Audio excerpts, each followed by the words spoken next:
shading face. He will be the one, Atiku will call him, will answer the call. They know themselves. All of them know themselves. The same people in PDP are the same people in APC. The same people in APC are the same people in PDP. Show me any APC member that is not from PDP. If not the whole Nigeria politics, all of them are from the same one party. So when they keep pushing this agenda and people keep subscribing on it, if I feel like how are people are going to wake up from bunk and people are still buying all these ideas. So for me, both Wike, Atiku, the same Wike was there when PDP forget about zoning. All of them were there. Why are they not kicking at it from the first place? Because Wike he wanted to contest for himself. Because if he wanted to zoning to remain, he could have said, we want zone and we want you to go to the southeast, then deserve it. But no, he wanted to work for himself or for their own selfish interest. They are not there for me and you. I want people to start looking at Okay. it. They are not there for me and you. So that is my own contribution. Are you back All to the right. point? Thank you so much, Mr. Collins. You guys, I'm really so sorry. I'm just having a little bit of network issues. I don't know if you guys can hear me. If you can hear me, please let me know you can hear. We can hear you. Kachi? Hello, Kachi. Okay, it's like Kachi is having a network problem. Okay, I think she's back now. Kachi?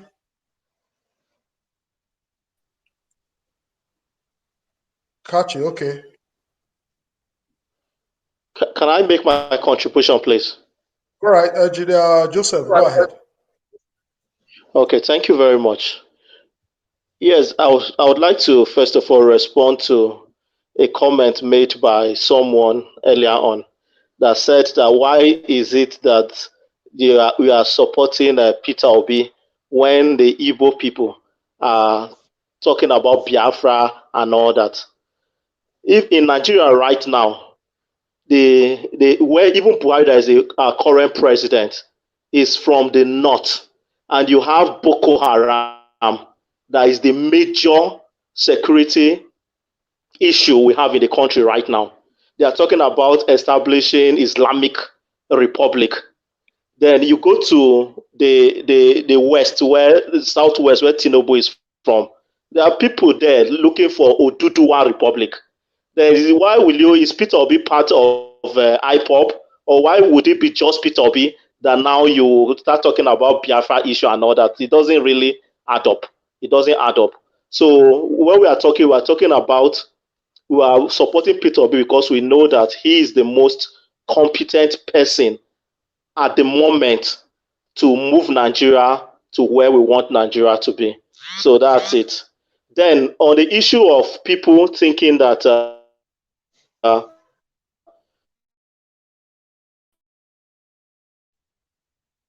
we very, very unlikely. The likelihood that he's going to support Labour or Peter Obi is almost 100%. But it will be very difficult for Wike as a sitting governor. Any of the sitting governors like Wike, Basil, like Otom, they can support Peter Obi or Labour 100%. But for them to leave PDP now after the primaries is very, very unlikely. Because if you look at all their states, they have their candidates for governorship. They can't leave Labour now. So it will affect them, the political arrangement. So it's easier for them to remain in the party, work for their own. So that's what is more likely for them to do than for them to now decamp at this point in time. It's very, very unlikely. Then I'm very disturbed when I hear a lot of people, especially those persons from the south. You hear a lot of people, any little thing, how Fulani, any little thing, northern agenda. There is nothing like that. If there is northern agenda, then there should be southern agenda. We shouldn't be quick to start crying about any little thing, northern agenda, and start crying over it. What stops you from having your own agenda? If there's northern agenda, nothing stops the south from having their own agenda. It's not when a man wears agbada and says something in the public space, something that his wife and his children at home don't even agree with him. The South is very quick to label it northern agenda. So it's very, very annoying. Atiku becoming a candidate of PDP has nothing to do with Northern agenda. If you go to the North and take referendum today, majority of Northerners know that it's the turn of the South to produce the president come 2023. Atiku coming up was his own personal interest, selfish interest, and him succeeding. It wasn't just because of even Tambowa supporting him. It was because of people like even Wike himself, even some politicians from the Southeast and some other persons that supported that because of their own personal interest. Like Wike, for instance, he thought that if Wike had agreed on zoning to the Southeast, PDP would have had no option than to do that. But he wanted to throw it open. He wanted to take advantage of that with all the resources he had. He didn't believe, even a day, a few hours to that primaries, he never believed that Atiku could win him in that primaries with all the money he sank. If not for the fact that Konkoso stepped down at that time, he stepped down. What's his name? Wike would have won that primaries. Do you understand? So he was just fighting for his own interest. So not the interest of the people. The right thing to be done, anybody, even if you are blind, you know that is the turn of the Southeast. Because that alone, right now, one of the major problems we have is security issue. Just giving the Southeast president in 2023, we reduce that by 50% without even shooting a gun, without shooting one bullet. So anybody that really means well for this country knows that this country, we need peace. We need to get people on board. Let there be sense of belonging and all that. But then a lot of these politicians think about all those things. They think about their own interest, what is in for them as an individual to benefit. So a lot of time when we talk about Northern agenda, Northern this, we are just saying what doesn't really exist. That's just the simple truth. As we speak, if you go to the North, there are a whole lot of Northerners, Fulani people that I'm engaging with. They are supporting Peter Obi. So all this coming up, I'll be talking about Northern agenda, Fulani people and all that is not necessary. You can say that in your bedroom, in your house. But when you come to public space, you are doing Peter Obi candidacy a lot of disservice by coming to, there are a whole lot of people that are listening to all this stuff, but then try to label a whole tribe, a whole region as if they are one is very, very wrong and it's not correct. Because if other people now, people from the North label maybe the Southeast as if all of them are part of Ongo non-men, all of them are part of IPOP, you will see how wrong that is. So we should refrain from labeling other regions as if all of them are doing the same thing. It's not correct. And if you look at it in reality, it's even the minority. If you talk about Islamization of Nigeria, the Fulanis that have that agenda, they are in the minority. Majority of Fulanis don't have that kind of mentality. That's why you have people like, even from Katsina, where Buhari is from, you had Yaradua from the same Katsina. He's the same Fulani man. They have so many Fulanis. Even people, someone like Dakwambo that is from Kogi, from Gombe State. He was one of the major supporters of Wike. He's a Fulani man, for God's sake. So when we are talking in public space, all these sentiments that can get people angry and then even affect our candidates, there's no point bringing all those things to public space. It won't help us. As we speak today, Peter Obi already has a lot of favor, has a lot of advantage to win the elections in 2023. It's a lot of hard work. When we keep saying things like APC or PDP is dead, this one, that one, we know there are a lot of things working against them. But even Peter Obi to win, even though he has a lot of advantage, we still need to keep up. The work is a lot of hard work, and we need to keep it up until February 25th next year. And then we'll ensure that it comes to pass. Peter Obi winning is for the betterment of the whole country. It's for the good of the North and the South. It's for the good of all of us. That's the simple truth. As I speak today, if Peter Obi should lose 2015, as in 25th of February, I'm out. I'll just pack my bag and leave the country because there's no hope. Is it Atiku or is it Tinubu? You can see what the leadership of even Northern Elders Forum that we are quick to label and condemn as if they are demons. Look at their leadership. Professor Ango Abdullahi said. He said Atiku. He said it clearly. Atiku and Tinubu, they are out of it. He said it's Peter Obi, Konkoso, those are the people that can help move this country forward. He said it clearly. So even if you ask me, someone like Peter Obi, I expect him, this issue of running mate, they should speed up. They should honestly delay. If Koko is not interested, it's not by force. It's not. It doesn't. This stuff is not about any single individual. They should focus more on the Nigerian people that are more than willing. Majority of us are more than willing to do the work that is required. He should have meetings. His team should have meetings with a lot of these youth groups, a lot of groups, a lot of stakeholders, especially from the northern part of the country. They should meet, and then come up with an influential northern Muslim from either the northwest or the north central, and then seal balance that ticket and let's move on. Because after that, after he announces he submits the name of his substantive running mate, he needs to start having very strategic meetings with some of these prominent persons, particularly from the northern region. He needs to, just like he met with Baba Ahmed the other day, look at the positives that came out from just maybe less than an hour meeting he had with him. So he needs to meet with some of these strategic people and tell them what he wants to do for the country, and assure them that he's going to treat all of us equally and all that. Because a lot of them with some funny narrative that a lot of people are trying to sell and spread. Some people are still skeptical. They believe that maybe it's a bigot, tribal bigot, and all this stuff. He needs to go and talk privately, go to their strategic people in north, some of the persons even in the southwest. There are some persons in the south, some elders, some prominent people that he needs to meet one-on-one and talk to. This is the time. He even needs to do all those meetings before the official dates for the open campaign towards the end of September.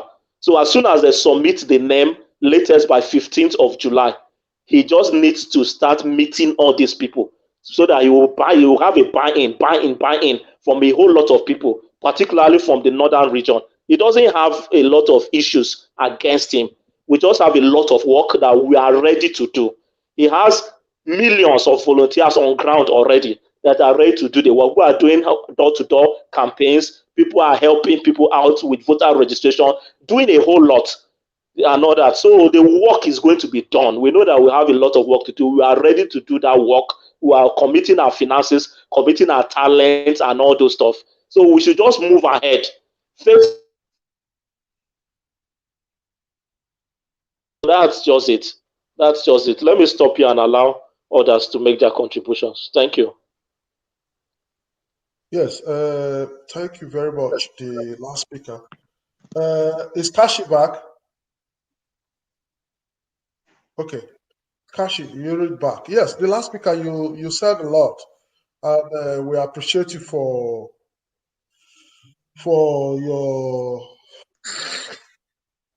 all you said. But we agreed on your way forward. It is good, but also we must not also condemn that. You cannot rule it out. We agreed the minority in the north are the one even oppressing both the northerners and the southerners. That is nothing, you cannot rule that out. The minority in the north are the ones oppressing both the northerners. The poverty rate is even more out of school children, 60% in the north. The north as a place, 60% poverty rate. The killing, the Boko Haram, is more affecting even more of the northerners. That on that note, I agree with you. But for us not to say there's nothing like northern agenda, the north people also know. In the previous program, which we just finished before this one started, somebody from Kaduna also said some of these things will be said here. But that they all know this. But we should say no. That the educated ones are going to join hands to say no. That certain people are just making sure they are in charge. You cannot rule out that. And we cannot be afraid to say we will not say that. And that is the truth. That is the truth. If you say there's nothing like that, why is it that there's no tribal character? No, can why I is it that I will allow you, but Just let me finish. Why is it that there's no federal character? Okay, sir. Why is there's no federal character in all governmental parastatals? You see, when people say there's an agenda, my brother, let's follow history. Let's follow history. There's no two ways about that.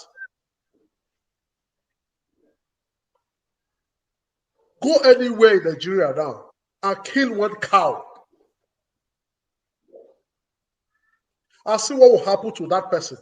If you attack any one of that, the whole battalion of army and police will be unleashed in any city. And you say there's no such agenda? Why? And Nigeria has two laws, Sharia law in the north, in the south. My brother, I say I respect your view. You said it all, but I only disagree in one. But notwithstanding, we must foster unity.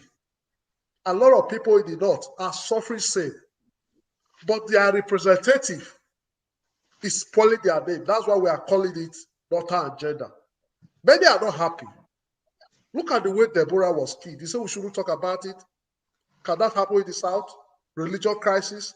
Have you seen any Muslim, any Christian killing a Muslim in whatever manner in the south?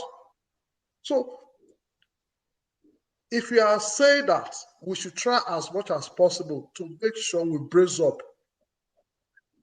We don't like hate speech.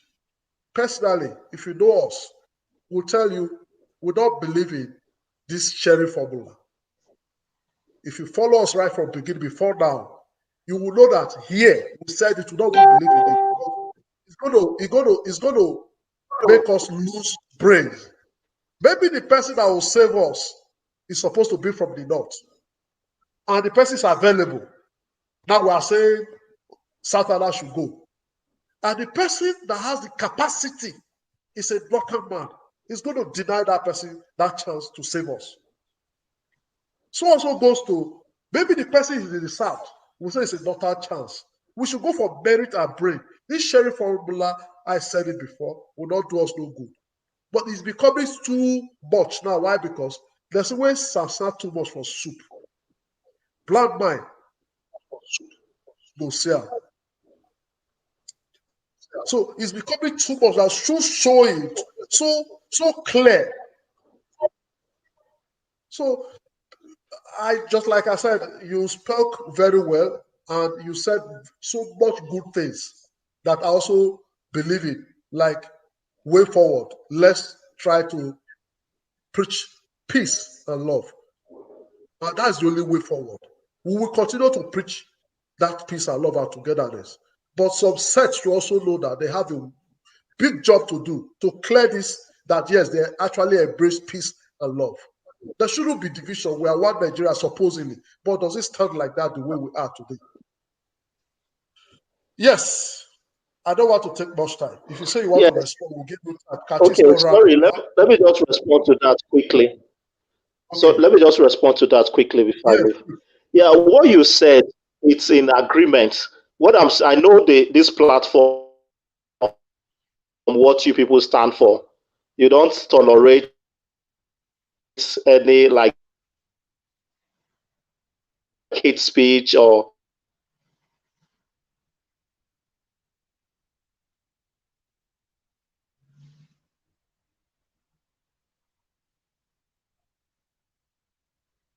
for some time now express your reservation, or when they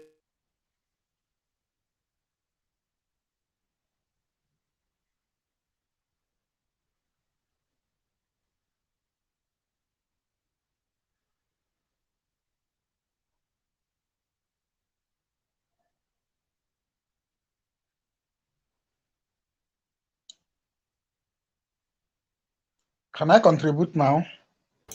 You are muted. Problem help us to solve the problem. But when we are particular and specific, like if you look at the northerner, they are very good at doing that. When there's an issue in the south, you hardly hear any northerner will say southerners. They will always say Igbos, they will say Yorubas, they will say Ijos, That's a way of showing you, dividing you in a way. Do you understand? But us, we are very quick to say, even a minority tribe, someone gets that bad and talks. It's very easy for those of us in the South to just say, that is not an agenda. I'm not arguing that there might not be an agenda. Anybody is free to have an agenda. Why assess so? Why we always say so, sir? Why we always say so, sir? Because they are two having their own agenda, and they're not crying about someone else's agenda. When you that is more educated, more learned, you can have a superior agenda to counter that. So we should focus on that. It will be better for us. All right. Thank you very much. Yes, thank you. I don't know how Kachi, who is supposed to talk then, I didn't follow her list. But if I must start from where I came in now for her, I met CM spoke. I don't know if Engineer Joseph, yes, Engineer Joseph has spoke. You just spoke. Okay, good. This will help me. Tupac, let me follow the way it is on my screen. Brother Nice, please talk to us. Yeah, good evening, Mr. Lefties. I greet to all the panelists. Good evening to you all. Welcome. Yeah. All these, I don't know where to start from because some people are disagreeing. Some people said agree to what is playing on in Nigeria. The only thing I would just say that let us just, we already know what is going on in Nigeria. What is playing out in Nigeria, we already know.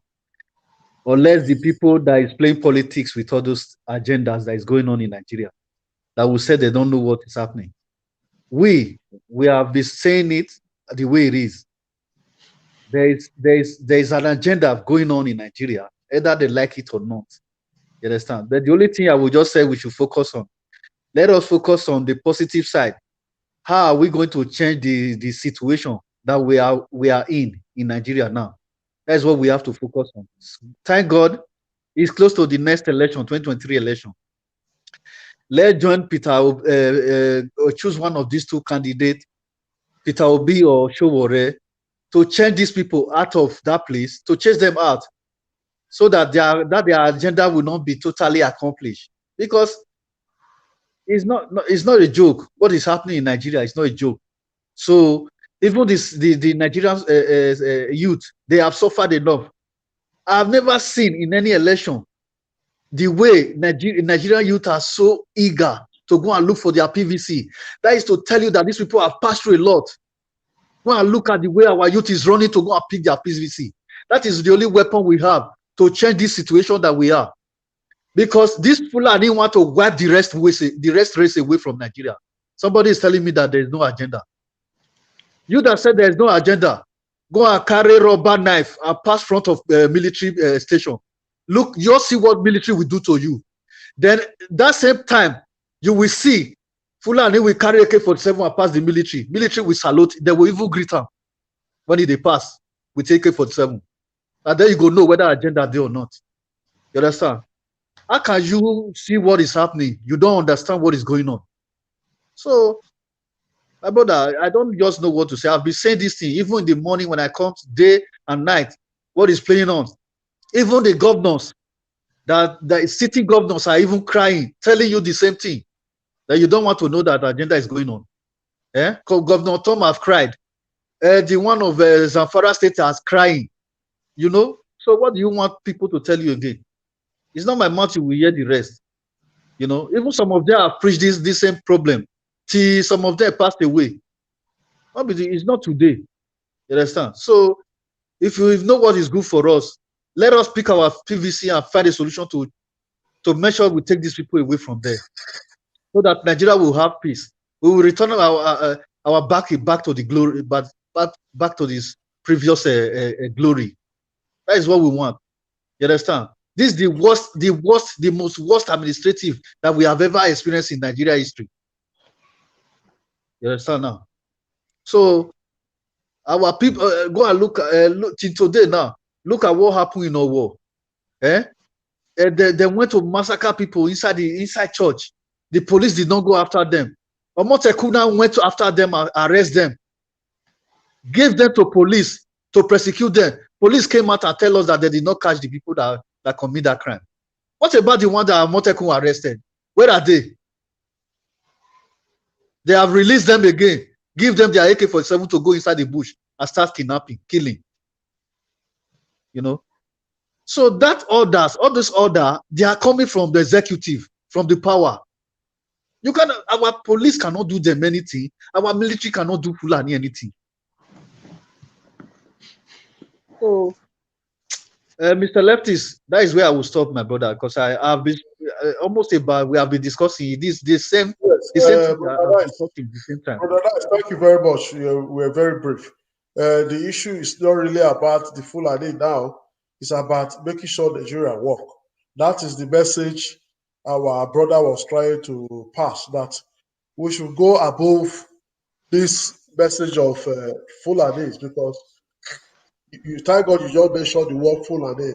The word, using the word not, is affecting both those innocent ones that does not really, that they are part of people being oppressed, part of people being killed, part of the people suffering the same thing, will not help.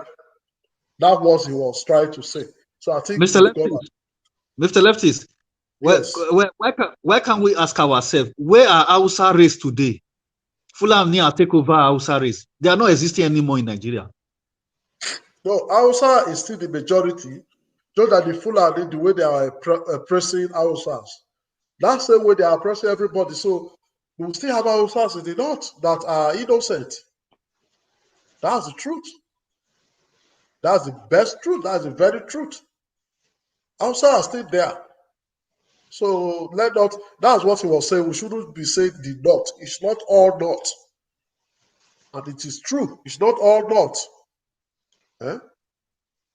So he's very correct.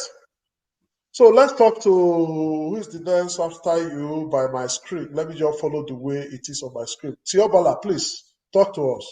Shouldn't it? I never talk. Shouldn't it be my turn? Tiobala, I was supposed to be have you spoken before? No. Then talk. Thank you so much. I really want to appreciate the good work you people are doing here. You know, we have come again regarding this Nigeria issue. It's something we'll keep on talking about until we finally get what we want. First of all, I want to start with the issue regarding the crisis in PDP. And some people have been of the opinion that what's it called? Our amiable president to come, the person of Peter Obi, you know, when he was in PDP, you remember many people, all the Nigerian youths, came out, do a 1 million march around across the country, begging PDP, please, this is the candidate of their choice. They should give him the ticket.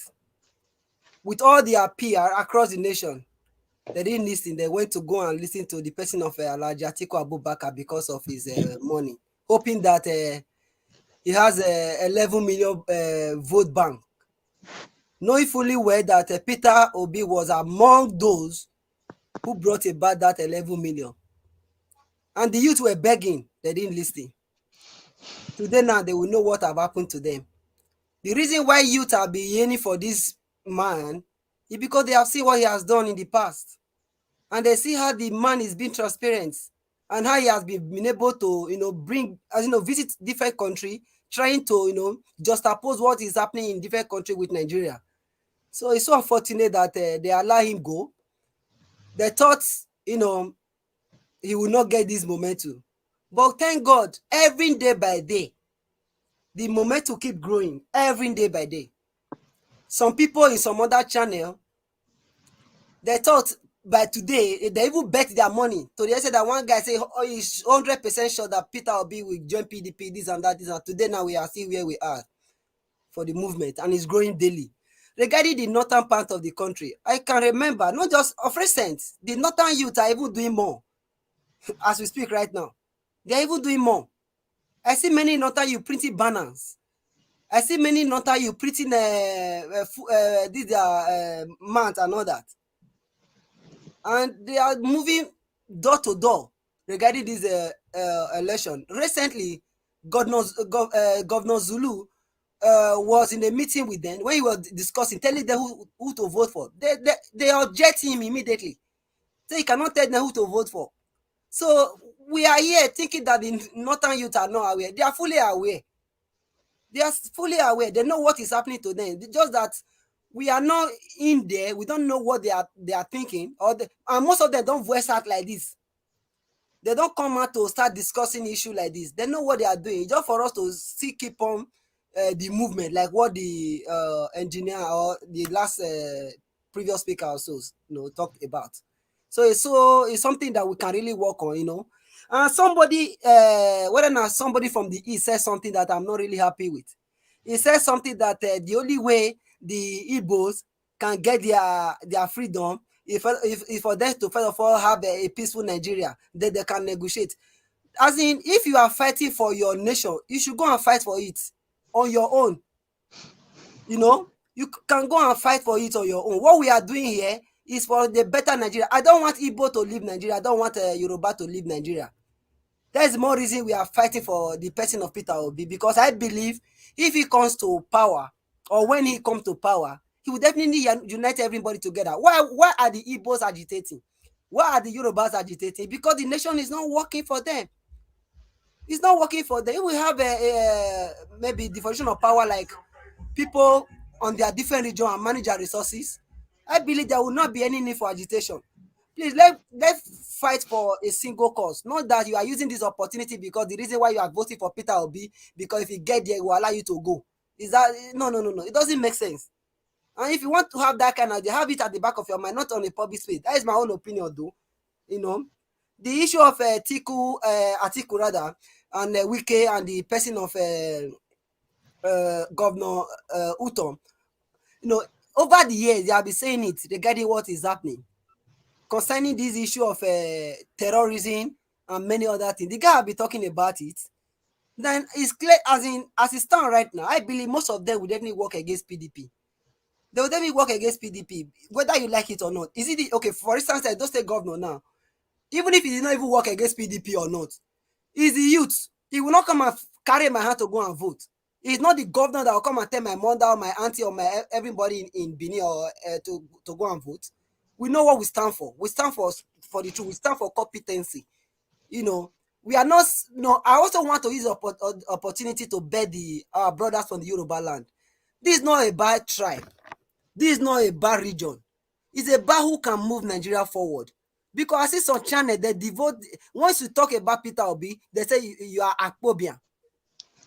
You are Akpobian. They keep on saying that something. This is not about how we go, as in my own brother or my this, my that. We are talking about person that can move the nation forward.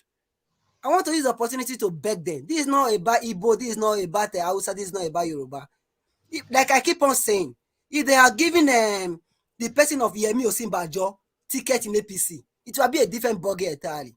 Most of us, most of the people speaking for the person of Peter Obi today would have divided to go and join Yemi Osinbajo, because he also has the character. That's why the father is part of this government. He has the ability, he has the capacity as well. But it's so unfortunate that the APC and PDP have gotten to where they are. I'm happy for that, because it's my prayer they keep on making this big mistake. You cannot allow somebody that don't have certificate of primary school to come and start running over us.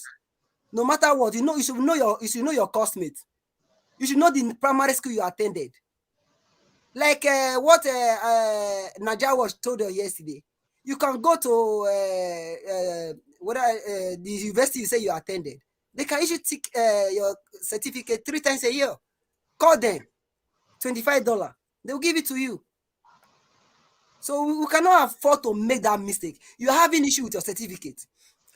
And your age, there's nothing to write home about your age. We don't know your age. And we don't even know where you are from. We don't know you. I don't know the person of Tinubu. What, is he from Lagos? Is he from Ibadan? Fine, it doesn't matter where he's from. After he's in Nigeria, fine. As in, let's know your background. What have you been up to for your previous years? People are talking about you being a drug dealer. Come and debunk this rumor.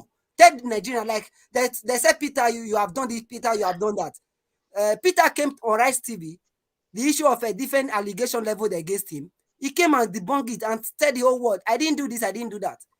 I'm expecting Tinubu to come on air, to come and say all these things, and so that all this issue of a litigation or whatever should go and rest.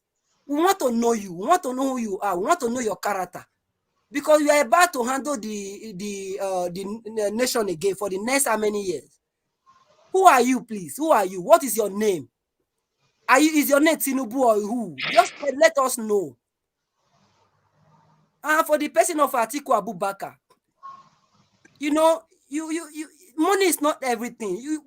They have fooled us over the years, believing that they believe once they give them money, they will answer them. Please, Nigeria, you wake up. No matter the amount of money they are going to give you, it will not sustain you for the next 4 years. You see what we are facing now? Let's vote for competency. Thank you. Yes, that's Yobala. Thank you very much. That was like a way of advice. I will call Mr. Igareva Kennedy. Mr. Igareva Kennedy, please talk to us. Thank you very much, Mr. Leftist, right? I think Yes. Okay, thank you. I don't really have much to say. I've just been listening, and sometimes, like as I said yesterday, so when you listen to Nigerian news, you become very, very dismembered in your heart. It's really, really very, very. It's preposterous. Well, you see, I think the headline is how do we make Nigeria work? How do we make Nigeria work? It's not going to be easy, because it has gone down the drain. It's not going to be easy. For example, look at what is happening to in Tinubu's camp. Tinubu, as old as he is, as perceived learned as he is, you cannot even defend your certificate. No primary, no secondary. I know probably he's educated, because he said he went to Chicago College. But what is wrong in you retrieving the certificate or the degree? What is wrong in you saying I was with Mr. Kennedy at the school at the Badon or Lagos? You see, like those of us that went to school in Nigeria, I'm in the Auchi Polytechnic group of 1991, and even the technical school I attended, I'm in the group. It's very easy for my alumni association to come out and debunk any negative rumor against me. What is wrong? You see, San coming on TV to defend Tinubu and try to bully the other, lawyer, because he was trying to buttress what is going on. So I don't know what is going on. If lawyers and professors are on TV defending certificateless human beings, I think it's really very, very strange. Anyway, that is for him. But I think Oga Tinubu is not forthcoming with his certificate, because he went to those schools with different names and different age and so on. I think that is what he's trying to hide from the public. If somebody like that is hiding such vital information from the public, why should even educated ones be supporting him? I think I don't know. The law is not working. There are no structures. That is why we are passing through all these hurdles, because nothing is working. But anyway, let me dwell a little bit on Wike's issue. And I've heard somebody here or some people saying Wike should play the northern kind of politics. For me, I don't expect a decent man to descend to the level of playing the northern politics. The northern politics is kind of archaic to me. I'm sorry to say if I'm offending anybody here. The politics is archaic. It's drawing us backward. It's a politics of probably in the last century, not now. They just this ethnic jingoism. Making sure it must be Fulani or it must be a Northerner. I think that is it's not moving us forward. I think we should go beyond this kind of northern agenda, northern politics, northern kind of bigotry and so on. I don't think that will move us forward. We should opt for those people that are intelligent enough to move us forward, those people that are young enough, that are vibrant, that can move us forward in politics and in national discourse. I don't think Wike should, stoop so low to play in not, the northern kind of politics. I think he has his integrity. He should maintain his integrity. For me, Wike leaving PDP or not leaving PDP is not important to me. What is important to me is Mr. Peter Obi having able to pick somebody that has integrity and pedigree, so that we can have a paradigm shift from what is happening. Because look at those of us living abroad. I'm not sure we are 100% happy, because a lot of us want to relocate back home, but we cannot go back home because there's insecurity. If there's nothing going on. So if Mr. Obi can get a suitable candidate that will appeal to the youth and the general populace, I think that will be able to solve, at least 50% of the problem we are facing now. Thank you very much. I want to make it brief. All right. Thank you very much, sir. Thank you. That's Mr. another. Leftis, please, can you hear me? Yes, Kashi, I can hear you. Please, just a clarification, please. A minute.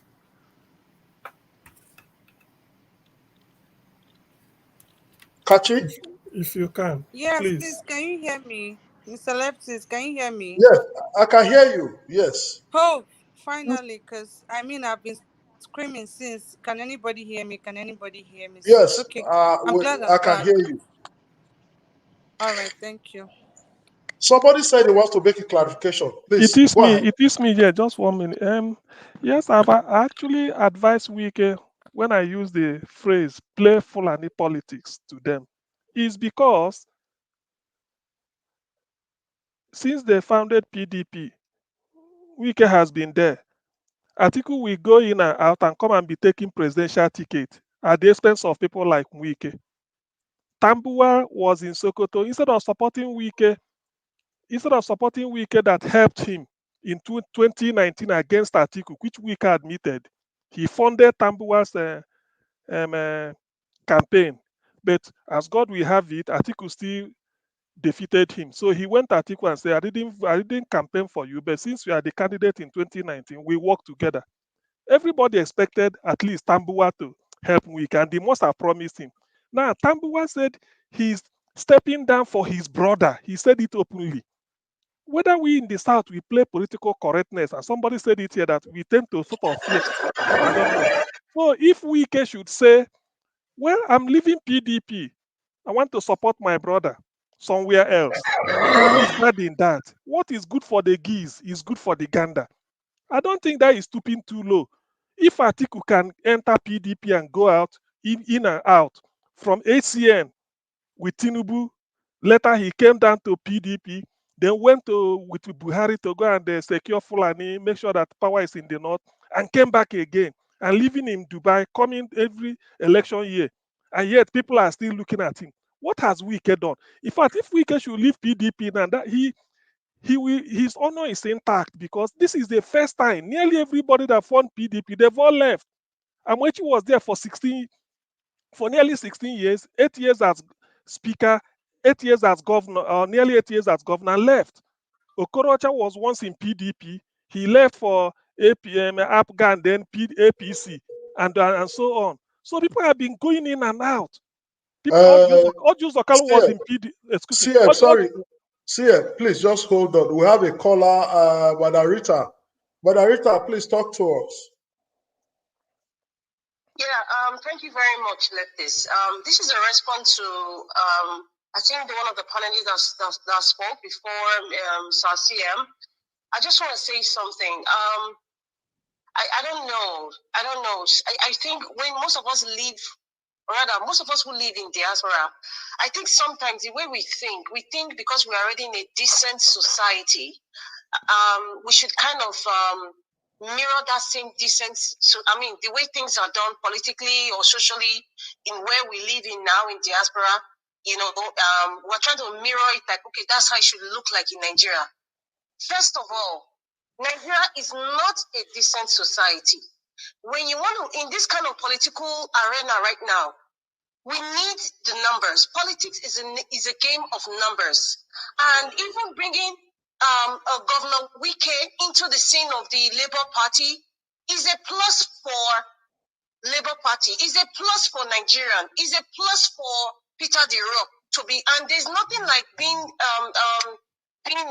if Governor Wike comes, or rather, when Mr. CM was suggesting that he should play the northern political game, there's nothing about not being decent about that, because politics is a game. It's a game, and what we are clamoring for, we want to bring in more people. And bringing in Wike, you are bringing in a lot of numbers. It has nothing to do with decency. It has absolutely nothing to do with that, sir. That's just how I see it, because we have to start thinking politically. Nigeria has not even gotten to the level of practicing decent politics now. We are still in the embryo stage. We have not even grown into any baby. We are so damaged that we have not even grown to be decent or honest when it comes to politics. It's just that little bit of honesty that we are seeing in Peter Obi, that's probably inspiring people. A lot of people, especially in diaspora, like, oh, there's somebody who is honest and open like this. That is the inspiration. But in doing that, we should also bring people, even if they don't have, or if they have a certain reputation that is not agreeable to everybody, but they're still Nigerians, number one. Number two, we have to look at the strength that they have. You understand what I'm saying? The strength Governor Wike has is a plus to Nigeria, is a plus to Labour Party, is a plus to Peter Obi coming out as president of the Federal Republic of Nigeria. So there's nothing like him being undecent, and there's nothing like decent politics in Nigeria, quote unquote. There's nothing like that. So I support everything Mr. CM was saying in totality. Thank you. All right, thank you very much. Mr. CM, you should quickly round up because some people are here, they have not spoken. No, the thing is that after Rita has spoken, I'm okay. All Let other person speak. Thank you, Rita, and thank you, Itoya.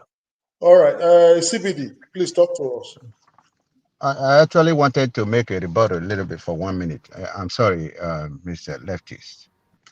Okay. I don't know if it's okay. If it's not okay, I'll 1 let it minute. go. Okay, please, sir. 1 minute. Okay. Thank you very much. The last speaker, and I think Mr. CF or CS. Thank you.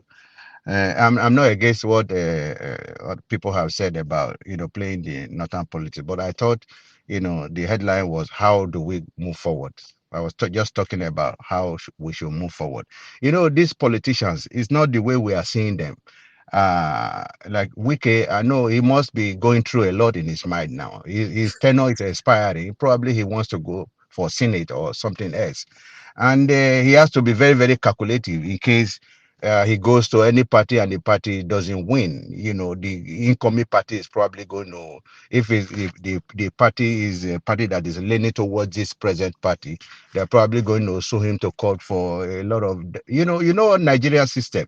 So that is it. I quite understand what people are saying, and I think I'm not against what you have said. Thank you very much. All right, thank you. CBD, please talk to us. Thank you too. Yeah, thank you so much. Hello, everybody. Now, I just want to, I think our sister Rita was on point there, and that Yobala, a lot of people have said quite very precise and accurate, in my opinion. So, but what I'm going to say is that for Wike, I think if anybody wants to advise Wike now, they should just tell him that his best option will be to go to Labour Party. Should go to Labour Party and work with Obi.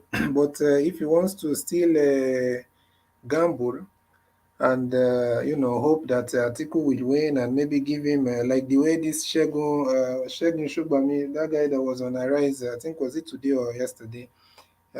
If he wants to gamble and play PDP party politics, support Atiku, then hope that they'll give him one big portfolio. then that is a gamble. That is a gamble, and he can't be so sure of that. So maybe that is why also he's a bit hesitant and maybe still thinking or calculating or whatever, because he might be also trying to see where he can invest his political capital where and that can pay him back. Let's not deceive ourselves that Wike is an honorable man and all that. I'm not saying that he's a bad person, but we know how politicians are, especially the kind of politicians that we've had. I think one of his mistake was when he's even shouting PDP. What is our business with? He has been in PDP all his life, and he has not. He's a loyal party man. All those things he was screaming at in the during their when they are campaigning for their primaries. Although people will say, okay, because he was his delegates vote he was looking for, that's why he was talking like that. But Obi that was speaking to the delegates as if he's speaking to the normal citizens that will vote on the general election day is the one now that is people are counting on. And a lot of people at least. But and now at least everyone can see that Obi made a very wise decision to switch from PDP to Labour. I remember when he just did that, everybody came out, several channels, to debate, to scream, oh, Obi is a naive, all manner, they said. But now it's clear that it was a genius move. But now also, I will just say this, the North, I've said this several times, we keep on thinking these people only, um, let me say the North, because at the end of the day, if you use the tribe so much, it might look like like you're categorizing everybody in one, and that is what I can't do that. But let's just say the North, they always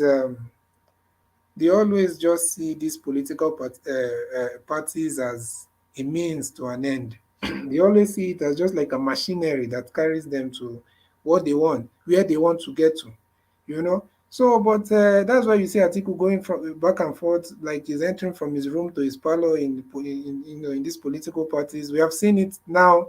PDP members of the North. There's no crisis of APC PDP in the North.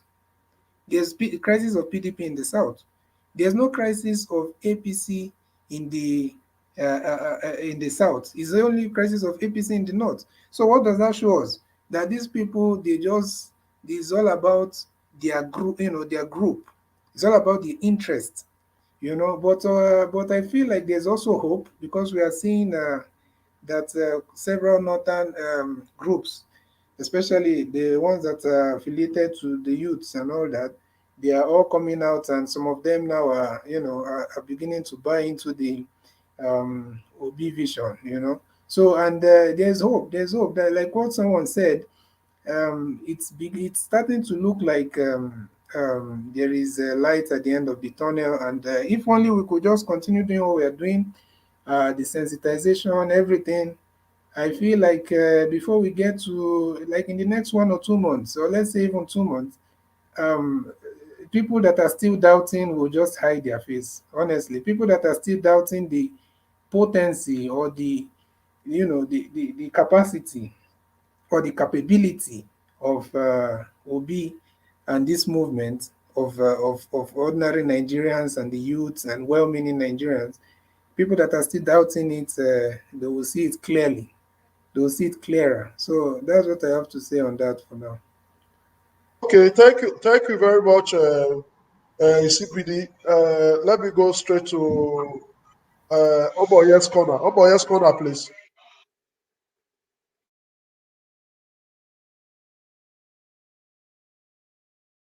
Oboye's corner, please talk to us.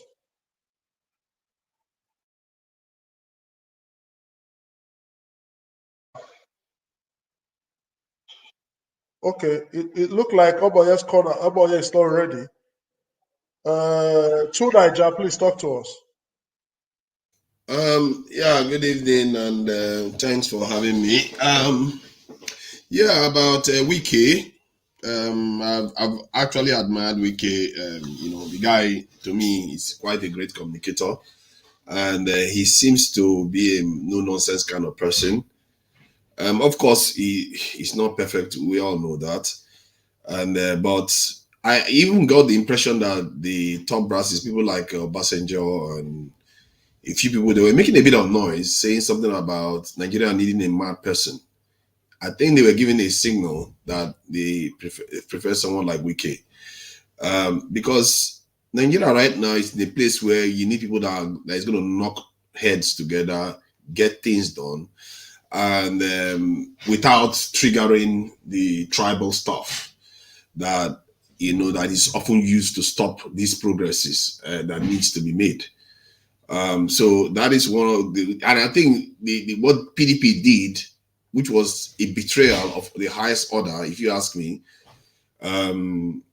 They decided to sabotage Wike's presidency for Atiku, that they know full well has nothing more to offer to the country. And knowing full well that Wike would have won them that election, I believe if they had given Wike that this candidacy, he probably would have won the next election from APC. Because I don't see who is in APC. He will run them ragged with just insults alone will be enough to drive. So can you imagine if it was Wike that was there right now when we are questioning Tinubu's certificate? He won't let him rest. Tinubu will be breaking so many certificates to prove his innocence. I agree with you. It's true. It's true. You'll be breaking so many certificates to prove his innocence. It will never end. I'm telling you, man. So, but that party shot itself in the foot by doing what they did, and in a way, maybe it was justified that Peter Obi left that party, because what was happening clearly wasn't edifying, and voting for their own people. About the Northern agenda, the Northern agenda, personally, just today I was saying to Southerners that you guys, you don't know the trouble you're getting yourselves into, because there's a demographic change happening in Nigeria. In other words, the Northerners are growing faster in population than the South. And while the South, and especially their women, are doing copycat of Western women, the Northern ones are still in polygamous marriages and having on average 8 children, while the Southern ones are having on average 3 to 4 children. Guess what's going to happen in the next 20 years? And maybe this is some of the stress we're already seeing in the South. And we say whatever we like. This is a democracy, it's a game of numbers, and it's not favoring us right now.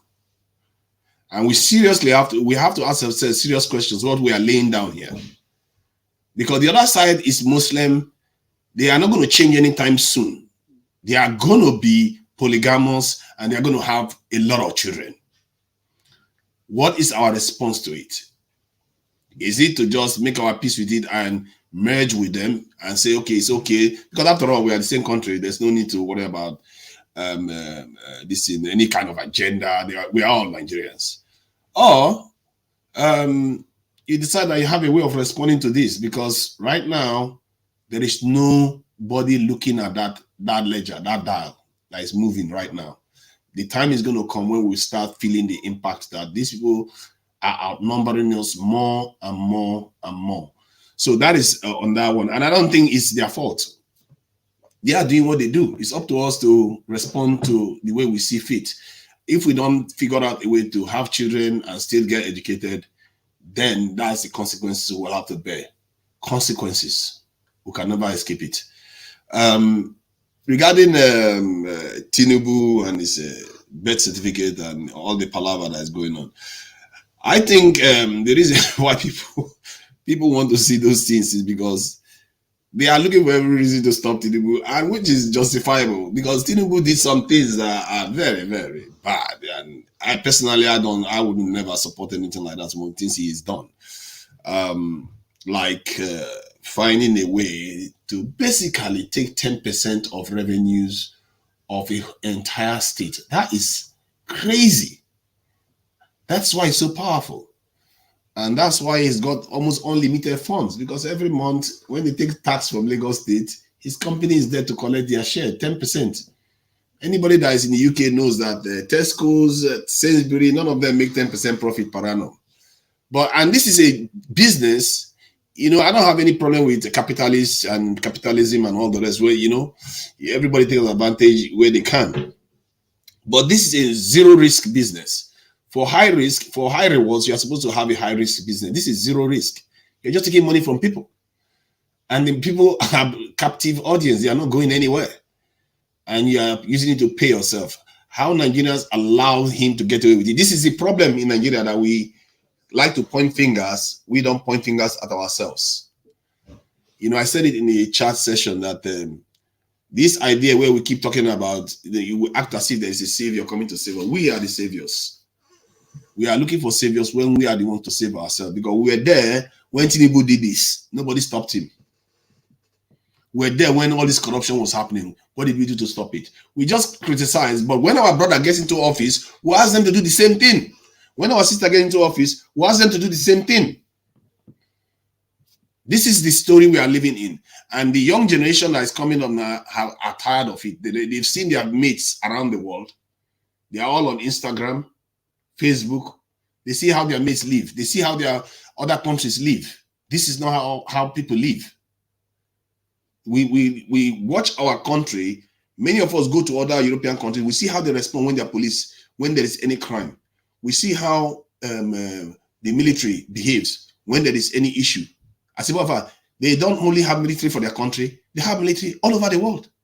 They are all over Africa, all over Nigeria. They are in Cameroon, they are in Nigeria. It's only Nigeria they've not put a military base, because they know where their bread is buttered. They know what is important. We just sit there. The only time we send people is to go and help people. We are acting like Abels of the world. Yeah, we are good people. Take us, let's go to America. Let's shine for them. What are you shining for them? What about shining for your land? How about shining for the land that gave you life? If this Nigerian land was a human being or a mother, she would be lamenting. We are so proud that we go overseas to do great things, but we never are proud to bring it back home, to bring those greatness, because we curse our land. We say this land is cursed somehow. Who do you think built those countries? Have they got 8 heads? They build their countries. It's our job to build our country. I keep saying it. Nobody's going to come and save you. It's we that have to make up our mind that we are going to make the necessary sacrifices to change our country. We have to confront what it is. And some of these leaders, they are only there for us to raise them up. Just like a lot of people are raising Peter Obi up today. They are only there for us to raise them up. But in the end, we are the ones that are going to keep them safe. We are the ones that are going to keep them alive. And we are the ones that are going to make them do what we want them to do. Not what they want them to do. Not what the powers of the world want them to do. Because the powers of the world don't mean us well. We have to, that's another thing we as people don't seem to fully grasp. We think we don't have enemies. We think we don't have rivals. Our only enemies in our country. We have enemies, if I'm to break it to you. We have rivals everywhere. Because why? We have so much to offer. We have so much resources. We have human resources. We have natural resources. And we are rivals to many powers around us. Funny enough, Nigeria doesn't have a military base inside it. It must be for a reason. Because we are choosing somewhere along the line to refuse that. Kenya has got one. Cameroon has got one. Niger has got one. Benin Republic, that one is just a headquarter for the French intelligence. This is why Nigeria, many African countries have been on American channels, have been on European channels, East African channels. Many of them are looking on us. They are waiting for saviors again. And we here are waiting for a savior. Who is going to save all of us if we are not going to save ourselves? To save yourselves, you have to have your demands. You have to have your target. Not, if the Bible says ask, not give vague ask, this is demands. You have to ask for specifics of what you actually want. And you will get it. You don't go to God and say, you know what, that child needs to get to university. No, you say, my child, and you mentioned university that you want the child to get into. And I think this is the kind of stuff we need to do. And we've seen the example. I've said it before. Peter Obi, from what I've heard from him, he comes across like the best candidate right now. And the reason why that is because what the other two parties have done. They are so stupid, it's unbelievable. Even Babangida dismissed Atiku and Tinubu. He dismissed them as potential presidential candidates. Before now, I think about 5 months ago, he didn't want. They even old people know that their time has passed. But yeah, these people still manage to use their money to force their way into office, and they will deserve everything they get. If they destroy their party without their stupidity, they will deserve everything they get by this Peter Obi doing very well. One of my concerns I have about Peter Obi is that if they start playing tribal politics, and if Peter Obi, because I've seen some of the way he acts with security, is not very security conscious. If he sits there and something happens to him, what will happen to the country? Our leaders should be taking their security seriously. We can't, because this is our lives here. Something happened to one of these leaders now, all hell breaks loose. And that's why when people are criticizing this Tinubu for having all that entourage, I say I would rather have that entourage than something happens to him. I would rather have Peter Obi safe and sound than by accident something happens to him. We should never take security for granted because they are linked to us. They are our leaders. Anything that happens to them affects all of us. It's going to turn to a tribal madness. One man was assassinated in Europe that led to a world war. The Rwandan genocide started because I think a plane crashed. One strategic move could light a nation on fire. And that's what we are not very conscious of, about how these things can flare up countries. I believe that we should be valuing our leaders a little bit more, protect them, because they are our mess. We created them. Let everybody else hate them all they want. Let them be our mess and let us deal with them. And that's why I keep saying it's us. Let's make our own demands and deal with our leaders the way we see fit. This thing that they keep wishing that our leaders should be locked in prison in Europe, like our senator, the one that was involved in the organ harvesting controversy. They say he should be locked overseas. Why would you want him to be locked overseas? He is your mess. Let him come here. Then so we deal with him here. If we cannot deal with him here, it's on us. How do we just pass our buck to other people? I don't understand that.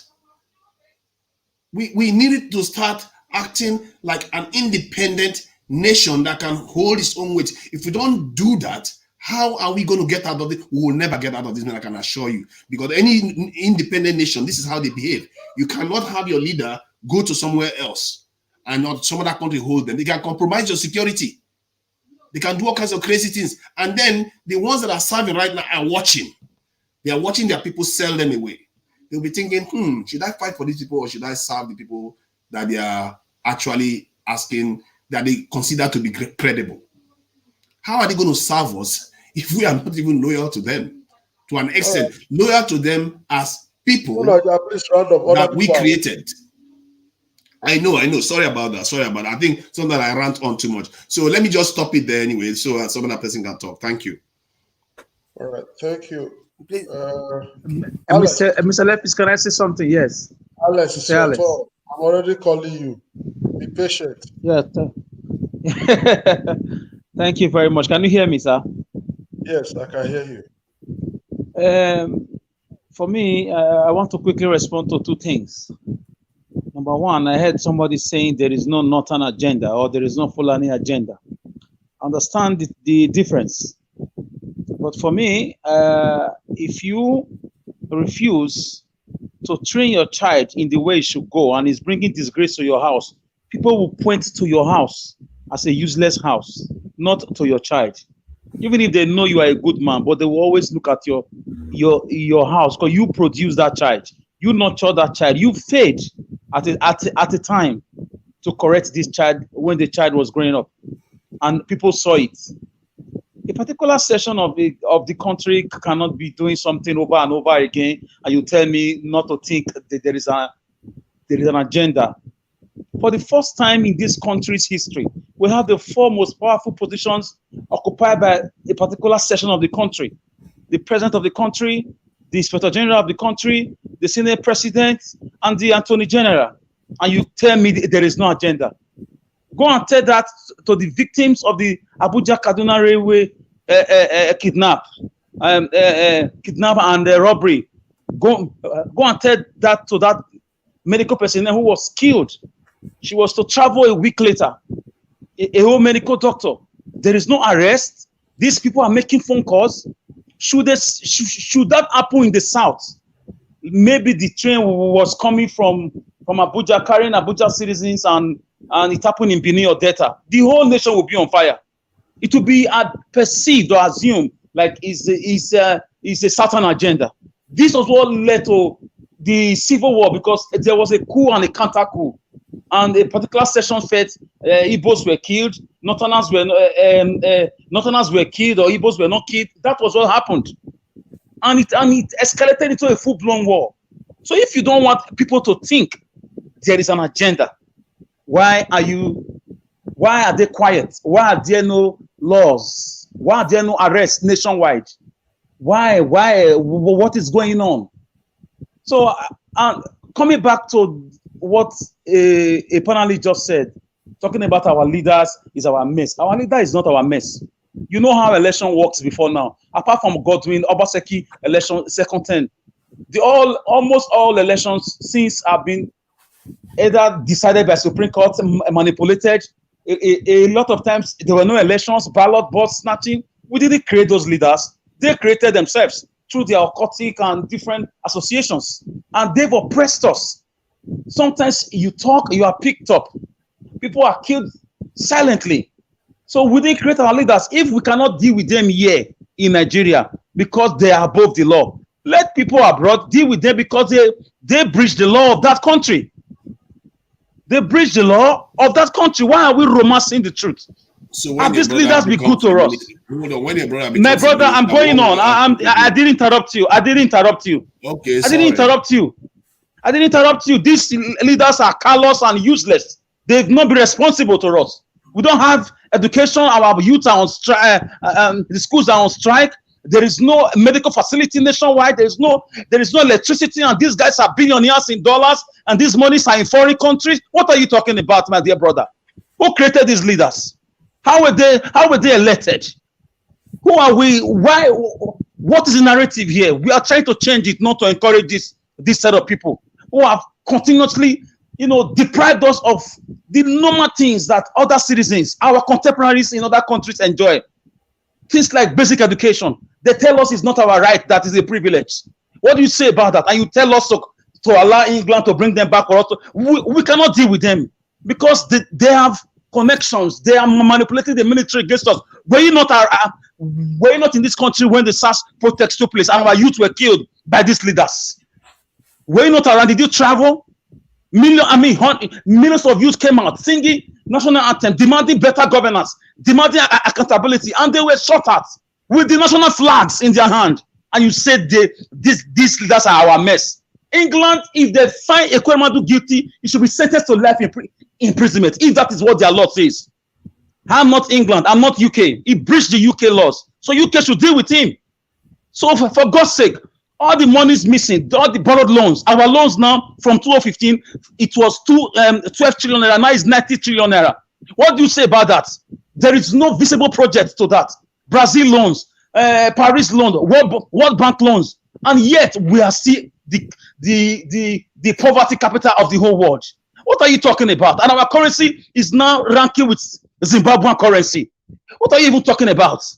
There is no production plant anywhere in the country, which affects our GDP, it affects our currency power, it affects our passport ranking, it affects our citizens worldwide.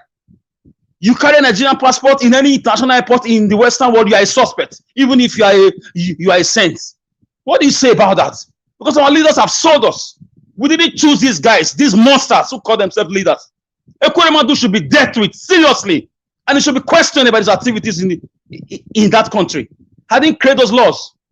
So how many of them have been dealt with in this country with all the money is missing, snakes swallowing money, monkeys swallowing money, with all the high and nay in our Senate, all the highs have it. What have we gained from it? What have we gained? In 92, when Nelson Mandela was released, he came to Nigeria, he was like, wow, South Africa is backward. Can you say that about them now, comparing it to our country? You tell me, don't compare, don't compare. What should we do? We should just keep swallowing all the nonsense from this bunch of people who bulldoze themselves through election process. Even sometimes they rig elections, they kill people, they steal ballot boxes. We didn't choose these leaders, these beasts of leaders. They are not leaders. These guys are dealers. They are dealing with us so badly. In the 21st century, we are still battling with common electricity, where students in Western world are using electricity as their projects to power third world countries, like Peru, like South American countries, Brazil, and the rest of them. So, my brother, if you are stylishly defending the leaders because some of them are your brothers and sisters, tell them to repent and do the right thing. Today we sing about Nelson Mandela. They didn't force us to sing about such people because they did things that make people remember them. We talk about Julius Nyerere of Tanzania. We talk about Martin Luther King Jr. We talk about Abraham, what's his name? Abraham Lincoln. They didn't force us. They didn't force us. These guys have, I mean, my brother, do you know how much was spent to build those train stations, those train that go on fire in this age? You build a train not up to 2 years, it's going on fire while it's on motion. Billions of dollars. I mean, she should be in jail right now. I wish all of them can be jailed or interrogated. If they are found wanting, they should be executed. Because these guys don't deserve to be alive. We thought they've done to Nigeria. The youths are bleeding.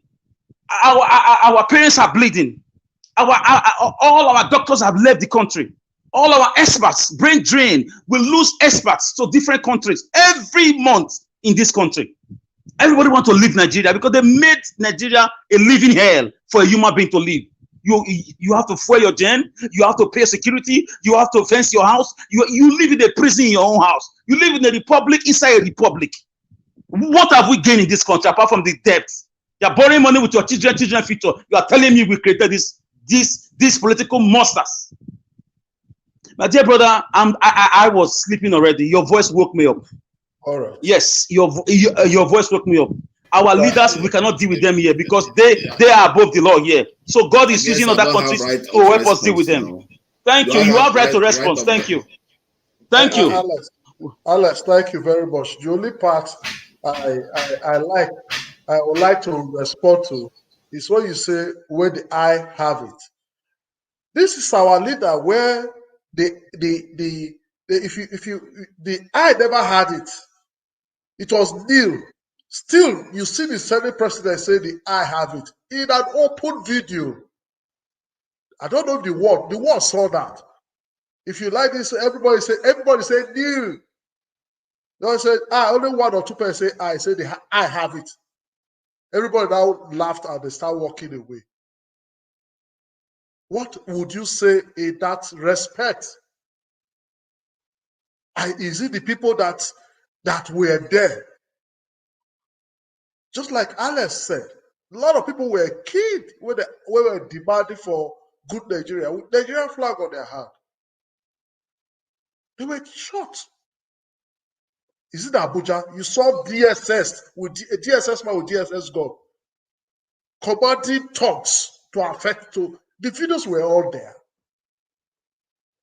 Using those primitive Fulanis to attack people that are mobilizing active demand, according to you, demand. Demanding for what? Demanding for good government. I think the truth must be said. Our demand now is Peter Obi. When it comes, I think we will have hope to ask him, this is what Nigeria want now.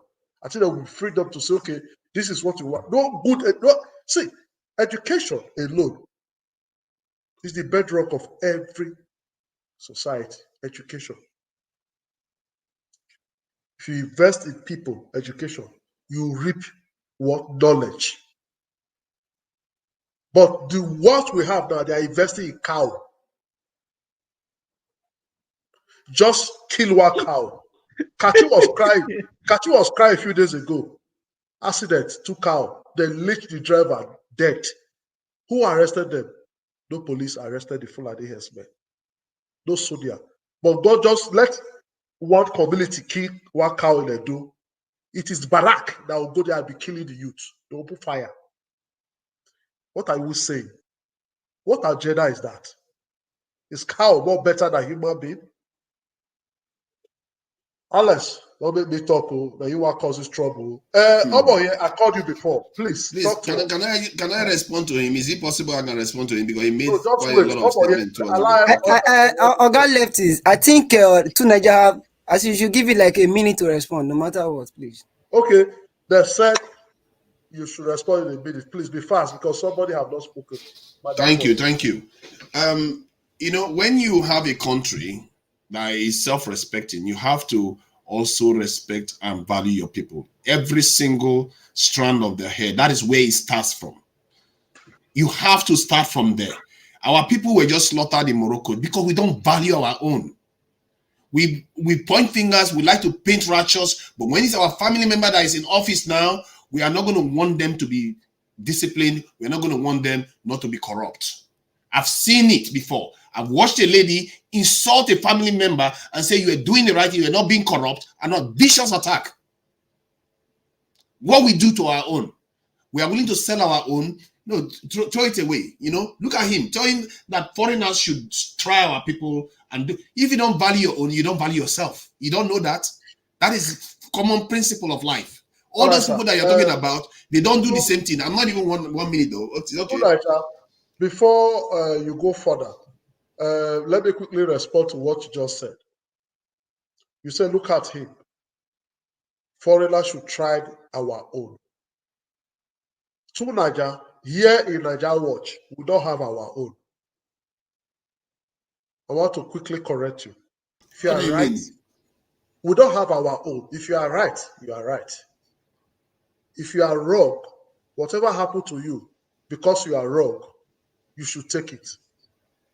Seriously? If Ikwere Madu was in Nigeria, most of the people that have been jailed, like Ibori and others, Alobarofia, if they are in Nigeria, nothing will happen to them.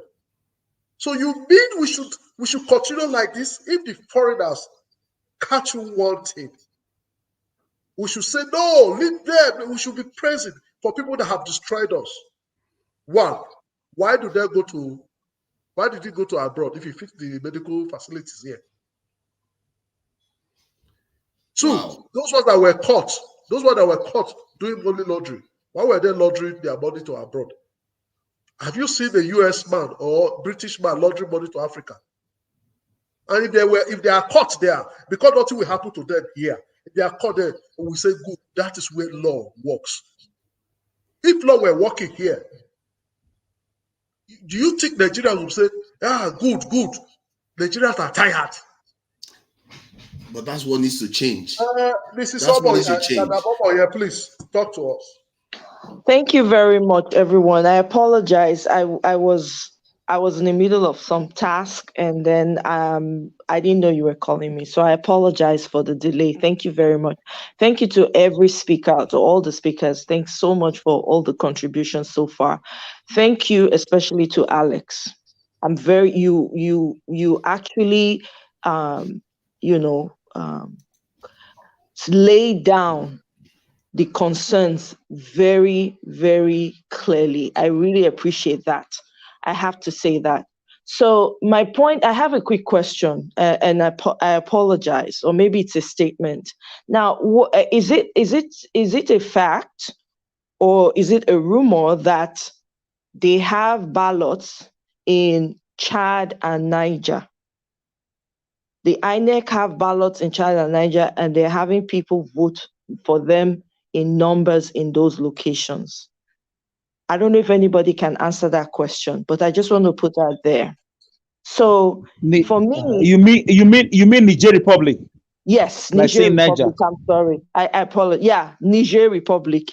Because that's the rumor that's been circulating. It's allegedly that they have ballots out there because they see and they're afraid that the OB movement is going to wipe them all out. So they have now decided to move those ballots to those locations so they can get the numbers. If that is true, what are we doing about it? What's going on in that regard? I'm very, very interested in knowing that. Having said that, I'm putting it out there. If anybody can respond or who has more information, I will really appreciate it. Now, coming back to what we've been discussing so far, I don't see any reason why we should continue to allow the things that have been happening to us to continue to happen to us. In the 60 years that Nigeria, over 60 years that Nigeria has become independent, there's nothing to show for it. Instead, what we've been left with are people who just come and take everything, every single thing, to deprive children yet unborn from any opportunity whatsoever. Are we okay with that? Because we can divide ourselves on so many levels. We can, and they've done it to us. They tell you are not from this tribe, you are not from that tribe, so it is my turn here, it is my turn here. We should be clamoring for credibility, for leaders of character and integrity, not where you come from. What if there's nobody that has the potential to move an entire nation forward? Does that mean we should choose you because it is your turn? We need to do away with that. If we're going to move forward as a people, just like that brother said about the people at the border that were deleted the way they were, we have to start at home. We have to start holding each other accountable, like having these types of conversations that we're having. And we cannot allow people go scot-free. If you commit a crime in wherever you live, you're going to suffer the consequences. Nobody's going to repatriate you home. The guy who was from Netherlands or whatever in Nigeria that deleted his wife, he got his punishment in Nigeria. Why did they not deport him back home? From Denmark, Mao. From Denmark. From Yeah, Denmark. he was from Denmark. Exactly. So why didn't they deport him back home? He got the punishment in Nigeria. So please, I understand we all have sentiments, but we also have to be very reasonable. This is a time for us to be united. We all know we have differences. Everybody has their opinion and intentions or whatever. But on this one, can we all come together and first of all, even put a sane person there first of all? And when somebody had mentioned earlier, I listened to that person, I can't remember his name now. He said, then people can table their concerns. The reason why he says that is if you don't have anybody to reason with, you don't have anybody to table your grievances to, right? It will be difficult. This is why we're having the type of deletion going on in Nigeria, because there's nobody to have real sensible conversations with. But if you have a sane person, at least you will be heard. Is Ireland have they not been trying to come, negotiate with the UK so that they can be on their own? How many times have we heard? I mean, in the past, yes, they used to fight and all of that. But how many times have you heard in recent times where they say, okay, we don't have anybody to talk to, let's just start? They keep having conversations with regards to their referendum or whatever it's called. So let's channel the energy to ensuring that a sane person gets in. Peter Obi is not doing anything fantastic. He's not. It is the least that should be expected of any leader. If you choose to rule over a people with dynamic differences, over 500 over 500 languages, then you should understand that everybody's opinion is not going to align with yours, and everybody is going to be different from each and every one. Even in Edo State alone, people are different from each other and they see things differently. You know, we can go back and forth forever. What we should be clamoring for right now is who is the sanest person that can take this seat so we can have reasonable conversations about our grievances. The people that are clamoring to go on their own and be on their own, they have every justifiable reason. But if they don't have anybody to sit down and talk about their grievance with so that they can find ways to resolve it, then this will continue. You know, so I personally, anyone that is willing to join the Labour Party to help us get this, to help us get the numbers, if it is true that what's happening in Niger Republic and Sudan or whatever, and Cameroon, they're getting people from all over to come and vote in their numbers, then, you know, we need everybody, everyone that is ready to push forward. If Wike joins, why not? He will be a valuable asset because I've heard nothing but good things about that man. Few bad things, but I've heard a lot of good things about him.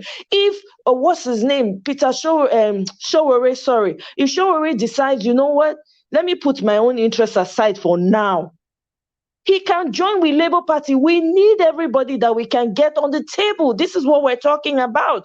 I was talking to an African American friend yesterday, and you know, she happened to hear and see, because on my profile pages, everything's about Peter Obi, and she was curious. So we had a conversation, and she was like, "Oh my God, I wish African Americans can just be as focused as you guys are doing in Nigeria." And I said to her, I said, it's not all peaches and roses. So, you know, there are some of us that are still on the fence and, you know, carrying our candidates on our heads. But if we keep trying to talk and educate and inform, so hopefully those people that are sitting on the sidelines can look and understand that, okay, wait, you know what? Yeah, maybe I don't agree with this guy 100%, but because of the greater good, because where Nigeria is right now is very disturbing. Just like that sister that called in, I can't remember her name now. A sister called in earlier and she was saying the politics in Nigeria is very different. We're playing a game of numbers. It is a fact. It is true. If these people were not so disturbed and afraid and confused about what's going on in the Obi camp, they will not be going outside of themselves to get numbers. Understand that this is a movement and it is blowing up every day. So whatever your grievances or your intentions are, put it aside for now. There'll be time for that. But right now, we're trying to at least get somebody sane there so we can have a face and all these other issues that we're having can be resolved like reasonable people, not like people that have no way of reasoning at all. You know, I don't know if I'm making any sense, but I just wanted to put that out there. Because if we keep saying that when people have done something wrong, nobody forced him to cross the border and go do what he did. Nobody forced him. If all the years he'd been in politics or as a political leader, a public servant since 1999, he had done something that will be attached to him, even build one clinic or a few, so that this type of issues can be avoided. He will not have to go there.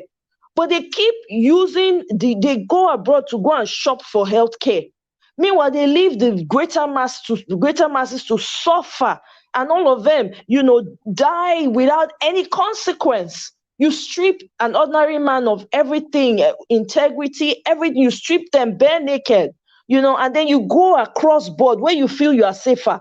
You cross the border to go and commit an offense, and you're saying, let's bring him so that he's so it's now that we know he's our own. What did he do for you, or what did he do for me? He didn't do anything. Even his own village people cannot vouch for him. So please, what are we talking about? We need to start seeing ourselves as one, first and foremost. You can come from whatever tribe you come from, but recognize that you are a Nigerian first. You're a national citizen first. And if we're going to start choosing leaders, it should be leaders that can do the job. I don't care where they come from. If na Hausa man sabi do and make it come, Yoruba man, Edo man, Shekiri man, Ijo, anyone that is capable, that can do it, that's who I'm interested in. So I rest. Thank you very much for the time and the opportunity. All right, thank you. You just said my mind. I don't care where you come from.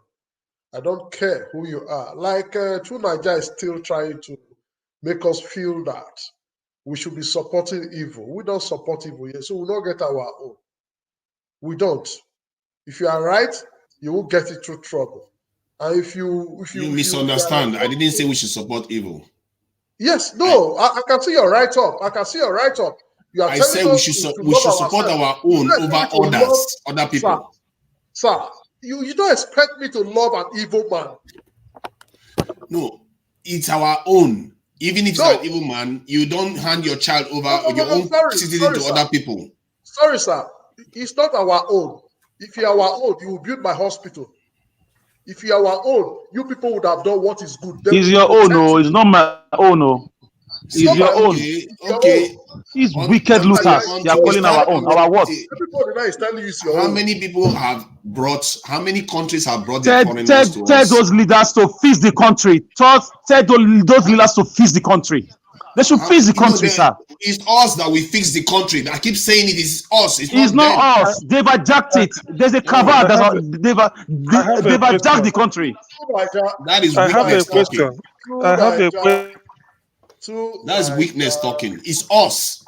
To Niger, please. Those Thank people you so that much. fix their own Can country, I say they don't have something? 5 heads. They did it themselves. Passat, I wanted to call Passat. We lose him. I'm right here. Okay, please talk to us. Thank you very much. And let me continue to extend and adjoin the ongoing protocol. Omoye's corner is a very wide. This is the second time I've heard her speak, and she is a treasure for all of us.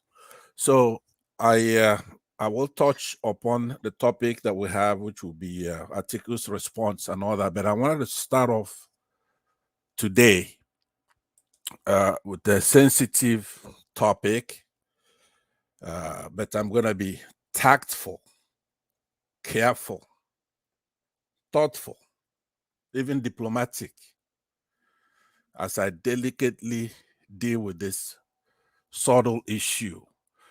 In Nigeria, we can come here and talk all we want. We want brotherhood, we want to be one. Because if we have that, we won't have any problem, right? We don't have that. That's the reason why we don't. Incidentally, when leftists rejected evil, no matter who it's from, it says it's not ours. If it's evil, I don't want it. Or you base our society on true and false, like the Western world does, base it on science. And actually, at a lesser level, good versus evil. You choose good over evil. You choose true over false. When something is false, you reject it. It's false.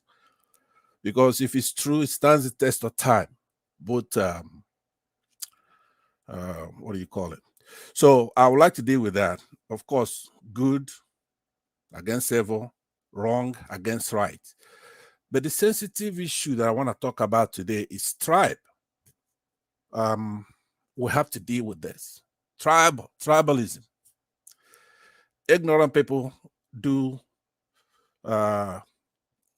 tribal things. True, they're tribal in their ways because they're ignorant. And you can excuse it. But once somebody knows better, you're educated, you know better. You know that we're all one. First of all, that Nigerians that we're still talking about brotherhood in Nigeria alone is shameful. We should be talking about Pan-Africanism. We should be upset that the white people came to our country, destroyed it, stole our money, took our people into slavery.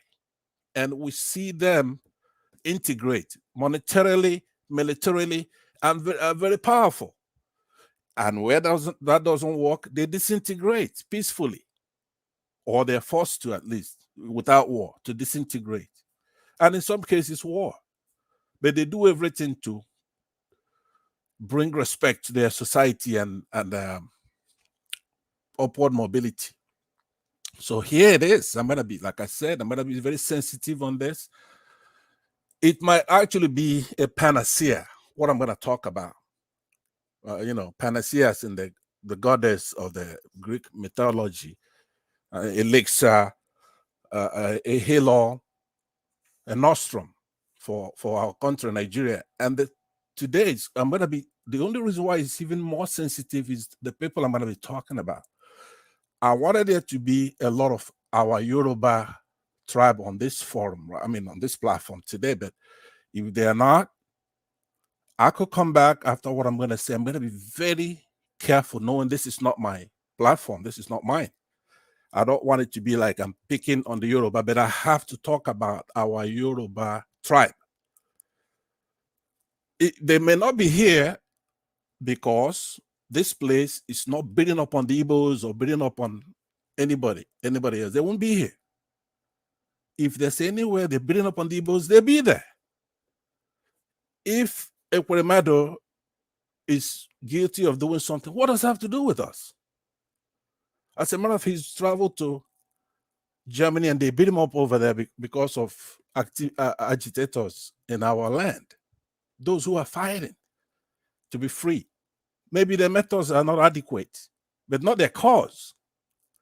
I may not join IPOB because if I'm going to join, I have to be able to beat them. I can't have them killing our people. So before I digress into that, the Yoruba, since the inception of our country, we have to find a way to solve this problem. Their tribalism is unbelievable. In the 1960s, Nigerian military soldiers had a mutiny or whatever the reason was. Predominantly, the Nigerian soldiers were from the east, but a lot of them were born in the north and grew up in the north, some in Lagos. Without our people involvement, some were traders, trading, doing whatever it is that they're doing now, all over the country. These soldiers went and killed a lot of people in power from other tribes.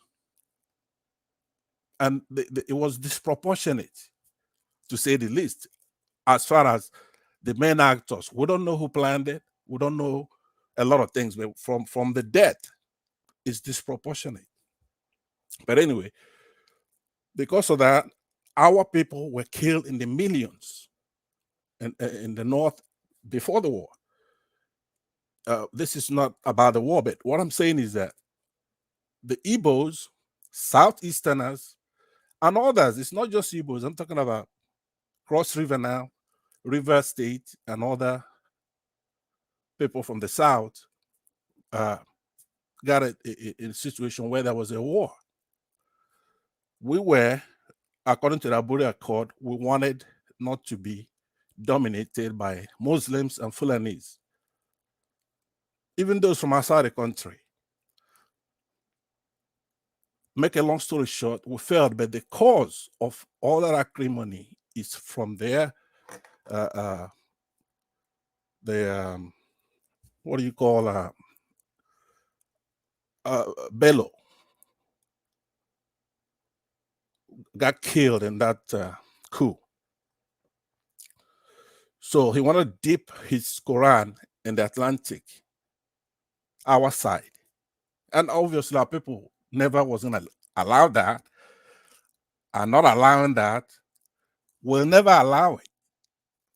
So what's been happening in the politics, that what I mean by the Yoruba, have to be very careful here. It's a three-legged stool as far as the major tribes of Nigeria. Obviously, you do have other groups like the Jaws and Bini and all kinds of powerful kingdoms in Nigeria, many tribes, numerous. But what the Yoruba has done is to bandwagon, including all the tribes in Nigeria, bandwagon in the sense that when weaker states or tribes join the adversary, disproportionately to get gains from that adversary, instead of power balancing. So up to today, everywhere we go, if we come online, if we're back home, The Yoruba is always talking down on just because we have Obi to run for office doesn't diminish us. It doesn't mean you're gonna talk to us anyhow, or have us not say anything. Say, oh, you're abusing us, so we're not gonna vote for Obi. Don't vote for Obi now. Which will concern me. We can't talk. Just from what I'm saying right now, somebody's gonna go, I'm not gonna vote for Obi. See, I told you, when they come into power, then we're finished. Well, fuck you. Don't vote for Obi, because that has nothing to do with doing the right thing. We have to come together based on facts, truth, good over evil. Pastor, sir. Yes. Sorry to interject. You just used the F word. I'm sorry. I take that back. That was totally unnecessary for one thing. I'm sorry, leftist. Thank you. Please quickly round up. Okay. So what I came on to talk about is how do we, because imagine where the Igbos and the Yorubas, and of course, everybody that falls within that brotherhood, those from Bini side and others whose culture are similar to the Yorubas, and those on our side, the Southeast, like the Jaws and those in River State, whose culture are similar, but all of us are Christians. How do we convince the Yoruba to know, number one, you can't go doing this continuously. You have a good person as vice president, Osibanjo. He's not perfect. He's weak and all that, but he's a Democrat, a learned lawyer. You support somebody like Tinubu, and you come to Lagos and you have everybody in power. There is a Muslim. There are no Christians in power from the Yoruba land. And you keep punching down on us and then kissing up. And then when we talk, you say, oh, Igbos are abusing everybody. We cannot talk to you. We are brothers. We're the same. We have the same interests, for one thing. We also love the North. So my point is that our problem is a tribal issue, but it's nobody else but the Yorubas. There are other things that Igbos do that everybody points out. But as far as the problem with tribalism now, let me conclude by quoting, probably at length, relatively speaking. I'll quote Sanusi Lamido Sanusi in his article that he says that it's entitled the Yorubas are the problem of Nigeria. In that article, his point was that the Yoruba elite and area boy politics, Igbo marginalization, and responsible limits of retribution, and the Yoruba factor. Okay? So let me just recommend the article. Well, I think a lot of people have read it. Let me not belabor the point. But you want to read that article because it's coming from Sanusi Lamido. No matter his faults, he's erudite, and he treated that subject very well. Any Yoruba that's listening to me, I love you, you're my brothers.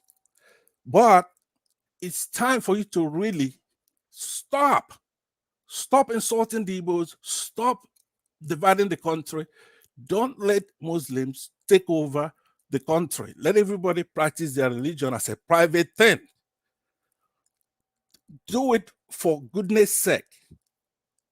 Present your best. You say, hey, it's our culture, we respect our elders, and you're going to kneel down for them, fine. But select the best from your place. You can't be worshiping somebody who is so corrupt. And he will be taking huge percentage of the resources in your land. You push down people who are supposed to be like Obi. You have Obis in your place. But then when we bring out Obi, and you want us to disrespect Obi because you're disrespecting Tinubu, it's like you have a counterfeit, $100 counterfeit, and I have a real $100 bill. And you say, let's tear both of them up. No. Destroy your counterfeit. My $100 is good. It's not equity. So please, I'm begging you, it makes it very difficult for us to come to a forum to talk.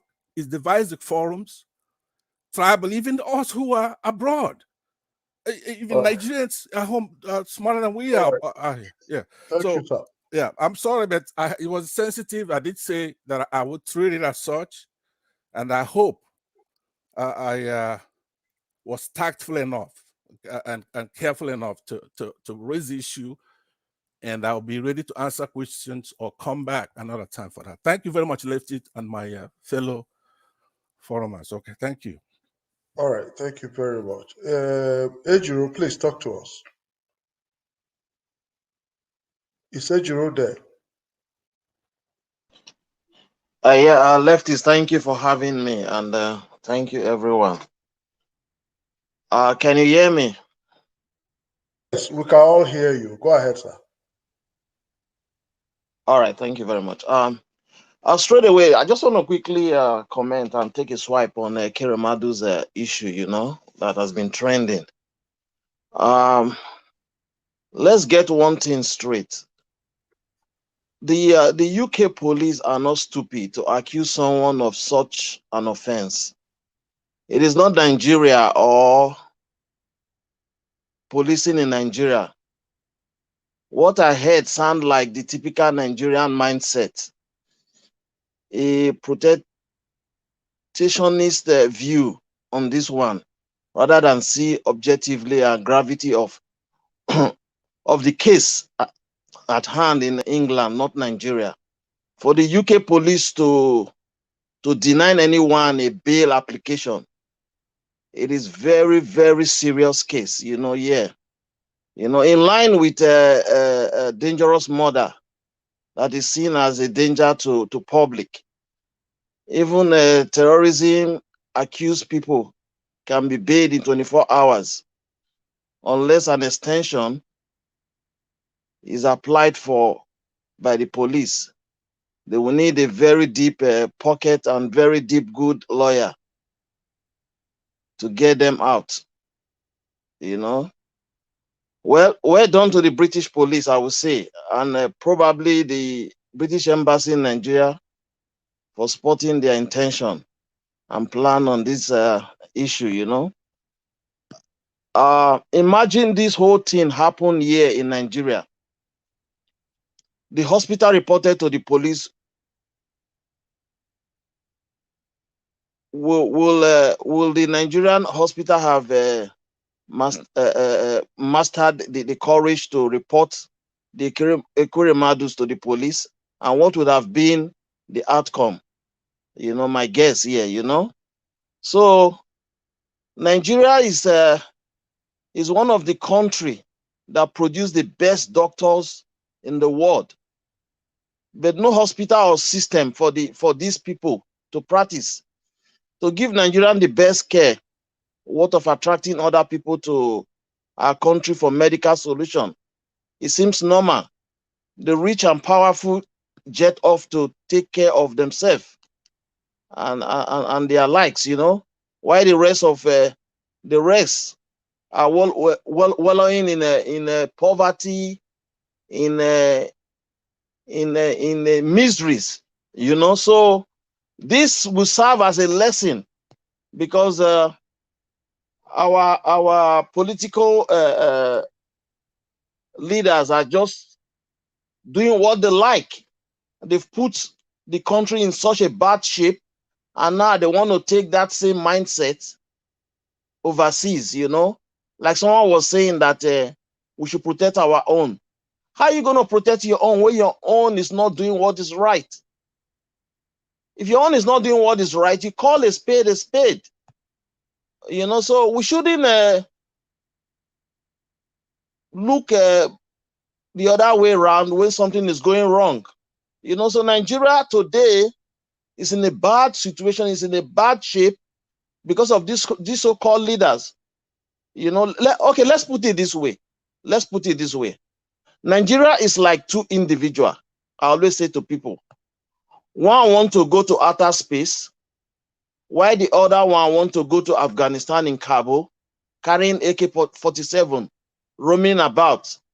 You know, so let's not deceive ourselves. This marriage called Nigeria is no longer sustainable, in my view.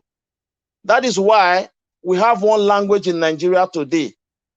And the language we have in Nigeria today that is keeping everybody together is that the failure of APC and PDP. You know, we may not be one in Nigeria, but there is a language that everybody speak. That is the experience and the failure of APC and PDP. Why I'm saying this is because Nigeria as it stands today, like I always say on this channel, everything is on the table. The people are tired. Military takeover is on the table. Civil war, the bricks of civil war is on the table. No election is even on the table. You know, so Nigeria is at a crossroad. Any little thing can ignite and strike up that fire. So for me, Nigeria should trace a step back. Let's come back to the drawing board. You know, as a matter of fact, I will always say it and I will say it again. Nigeria needs a reset. A reset in the sense that every organs of government has failed in that country. Every organs have failed, you know. So nothing is really working and nothing will ever work because the mindset of the people is evil, and they've made it so that the country will not work and move forward. You know, so we have to retrace our step back and we'll take it on a better note. Thank you very much. All right. Nothing is working and nothing will ever work. But now the youth is telling you something must work. So I believe something can work because Nigeria, we have brilliant people.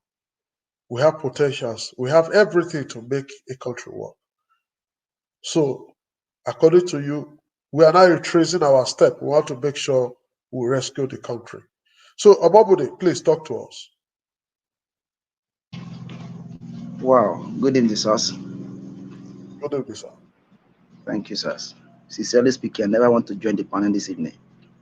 But the lady that speak loud, it's as if that she speak my mind. She really speak my mind. Let's call a space a space. When something is wrong, let's deal with it according to the law. I'm trying to talk about equipment now. The man is wrong. Then you have to. Do you know one thing? If only the Britain government interfered during NSAS issue, our leaders today they will be respecting the youth, but those people they fail in that aspect. But I'm so glad now that it's as if they are coming up gradually, because our leaders in our nation, they has failed every normal human being in Nigeria.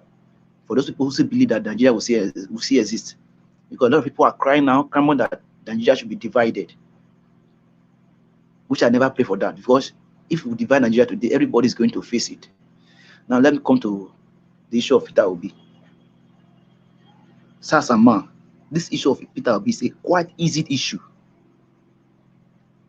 Very, very easy. If only some selfish interest people will only come back and say, okay, let's try to make this nation work together. Somebody like Shogure, he has someone who has his own mind. Like, okay, we still believe in one nation, we still believe in one Nigeria. Let him drop all self-interest aside first, and let him work with Peter Obi just to get the campaign. I have been saying this often and often on this platform. Then let Peter Obi himself try to get Aisha Yusuf. Then if only he can speak to Sunday Igboro and speak to what is this man now from the south now? This Igbo man, I'm forgetting his name. If you can get those three people, sir, we're good to go. We're good to go. Let's forget about all those are old leaders. I don't want to. Every time I think about those things, I feel like crying, because I live here in Nigeria. I feel like crying. Do you know what it is that somebody who has not even come into power is saying how it's going to increase the tax in Nigeria? Someone who has not even come into power saying he's going to recruit 1,000 or 1 million Nigeria youth. What, they'll be eating gari cassava? Sir, man, I'm this type that I don't know how to talk much, but 50 million I'm in Nigeria pain. youth. I'm in pain right now. Eh? Is that what Nigeria needs for now? Is that what Nigeria needs for now? That Nigeria in the diaspora that are living like a slave? When if you are working in any country, any what is it called? In any let me say company now in Nigeria that is not owned by Nigeria person, they will treat us like slave here in Nigeria as well. In our own land. If you are working in any China company in Nigeria, sir, I don't want to talk much because I feel like crying this very hour. Thank you, Don't sir. need to cry, you, because if you cry, you will make me cry. And somebody is telling us that we should protect our own. When in our own land, the people that say we should protect are treating us like slaves. Just like you said, The people foreigners who company, the people they who treat us like slaves the here, people the people especially the people Chinese. the people who kill who shot gun when we were raising the flag in Lekki Toll Gate. Let me tell that very fellow. Tinubu is the one who commanded those people to come and shoot the youth that very day. But this is the only time that they are the only opportunity we have to vote these people out of power. This is the time for us to take our revenge. This is the very time for us to take our revenge. I'm still believing Nigeria that when the election when the campaign will commence, that Nigeria youth will go to that very place and say, this is the place that we're being killed. This is the place we're going to take our revenge. Please, because this thing, I don't know when somebody will be taking the way we should move forward. Somebody will bring us backward. Me, I don't like that aspect. Please, let us try the way. My own mind is how we would arrange those strategies so that, because sincerely speaking, we have to fight with INEC. Somebody has revealed one secret to me. I have said it here before, that our coppers, we should beg them. It is better to lay down our life with good name than to remain alive with wrong attitude. In other words, they said good name is better than riches. We should beg our coppers in Nigeria when the time of election comes, they should not take bribe from those people. Because those people, they are going to work with the INEC. Thank you, sir. When I say our people, I mean our people first. It doesn't mean there are always bad people among our people. We'll deal with them. We should deal with our people, because when foreigners have your people, do you know what they can do? They can extract information from them. They can compromise your If our country. people are corrupt in a foreign land, they should be dealt with according to the law of that land. Information. What information are we hiding? Any They should be information? dealt with. Do we Do we have Because any database? we have chosen not to protect anything, Because and this is why what we are are in a our sorry state. people, our leaders have not protected us at all. They killed us in Lekki Toll Gate. They have not one they've done that to us. They borrowed money with our names. They have not been responsible. There's no electricity, no good road. Our girls are prostituted nationwide. Our people are migrating every day. You see the reason why I said to you that 70% of our problem is the youth. You see the youth now is telling you about. Can I say something? Why does they keep muting me? Hold on.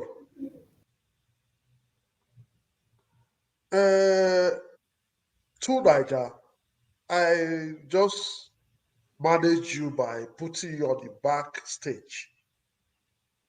You don't create rancor. You don't. When it's your time to talk, you talk.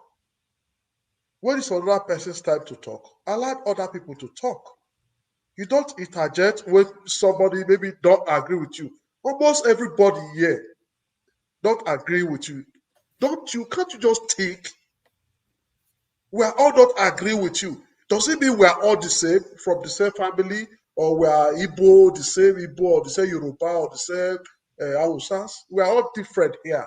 And we don't even know ourselves. We all came in just the way you came in. If we are not agree with you, don't you think something is wrong?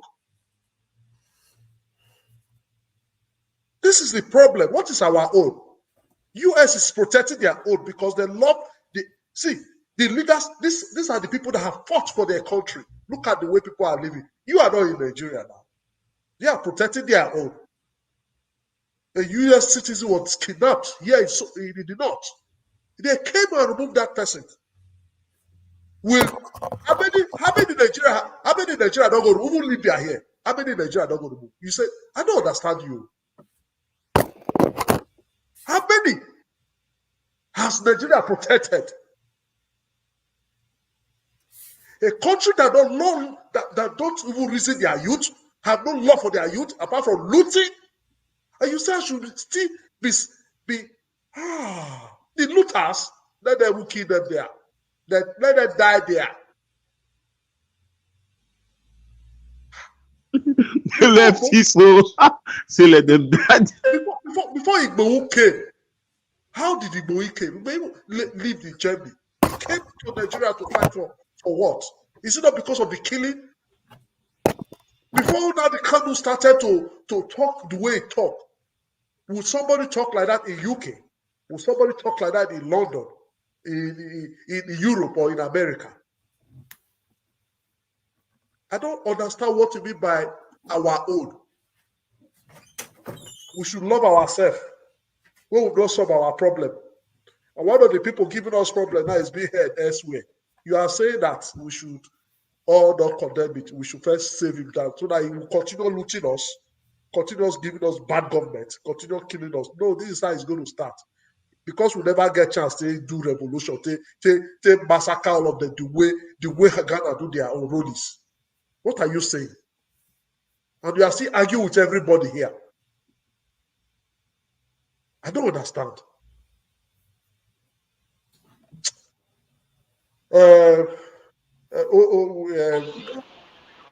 Please, Ozioma, please pull down your music. It's very high. Welcome to the program. I was supposed to call you one person, but that one left.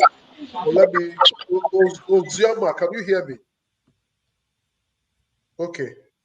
You just left too because your side was very noisy. Kachi, are you ready now? I've been here. I keep coming and going. The network. No, I know. I've been seeing you doing willy. I saw you doing willy. You'll be coming, willy. No problem. Now you can. It is everybody has spoken. I started the way it was on my screen. Everybody finished talking. That's why I had to it's your program. So that's why I said let me hand over to you because me too. I also leave the program for you now so that you finish the program yourself. Now your program, I'm only here as a panelist too. Hello, Kachi. Oh, it seems Kachi is still having a network problem. Okay, Charles, talk to us. You just came in. Lefties, can I say something before you go? Yeah, my brother. Thank you for the opportunity you gave to me. I've been listening. Honestly, all of us, we are shedding tears. I've seen people crying in this platform about what is happening in Nigeria. And someone is asking for us to protect these people. Do you know? So I was listening to, who said it? I think Raymond Mokre. He said, I think they put one video of some people that the Moroccan police are being some Africans. And some people that they say they must, if he was a Nigerian president, that he will not have anything to do with the Moroccan government. I was asking myself, how can people respect you, respect your citizens, when in your own country, you have by yourself kill your own citizens, make them vulnerable. In Nigeria, a Chinese who comes to Nigeria, he will treat a Nigerian like a foreign, like a slave. An Indian will treat a Nigerian. I was watching one video years back. A Nigerian saw an Indian man in the shop right, and he was angry. Why was he angry?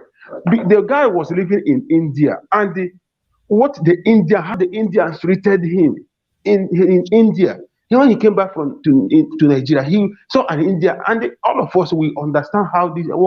Imagine living in all of us. We are living in many some countries, and you know how they treat you. The guy came back and saw an Indian and got angry.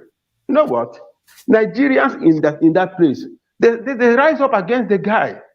No one even speak on his favor. These are what. No, imagine going through all these things in your own country.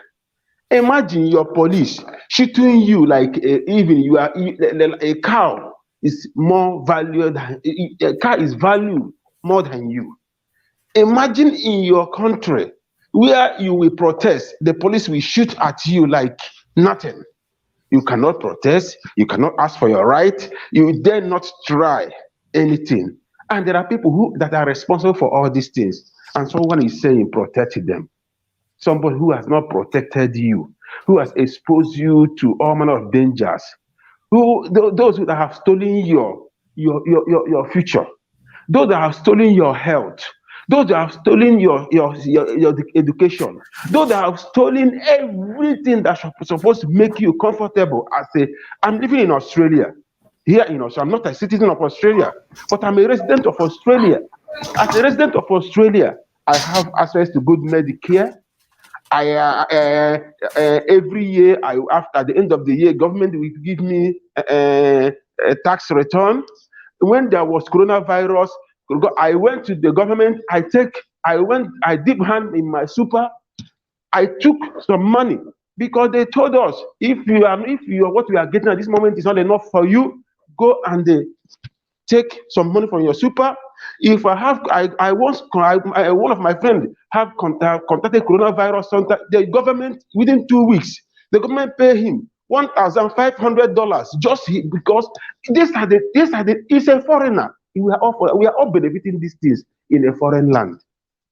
Tell me, in your own country, Nigeria, what have we? Since I was born in Nigeria, I live in Nigeria for about almost 30 years. 30 good years. I've never in my life, when I was there, enjoyed any good life. It was from pen to pen, from pen to pen, from pen to pen every day. And there are people that are responsible for all this. Their children are living in affluence.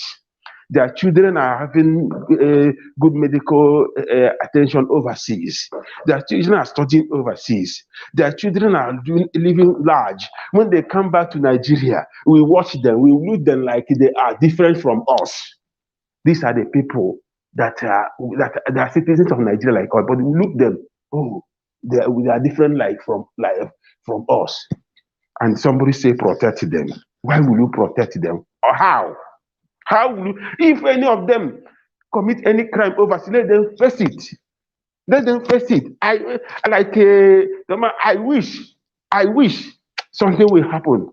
All of them begin to die one after the other because I hate them. They have caused pain. They have caused us pain. Some people are talking like that because none of their family members have never been kidnapped. Or have not been massacred in all these things. That's why some people are busy romancing these things. You have never watched your brother, your sister, your mother, your father. You have not taken him to the hospital and the doctor say, bring 500,000 naira. If you are done there, they didn't deposit it and they are just stepping on him. And you watch your brother, your father, your sister died. That's why some people are talking like this. You have never watched your brother being kidnapped and they demand for ransom and you are running around to get it, nowhere to get it, and he died. None of us. That's why people are talking like this. And some people are responding. Look at Nigeria every day. I was telling someone, the people that are dying in Ukraine are even less than what is dying in Nigeria every day. And there's no war in Nigeria. We are not in a war, but we are having internal war every day. The Fulani herdsmen, they kill at ease. They carry gun, they shoot at ease.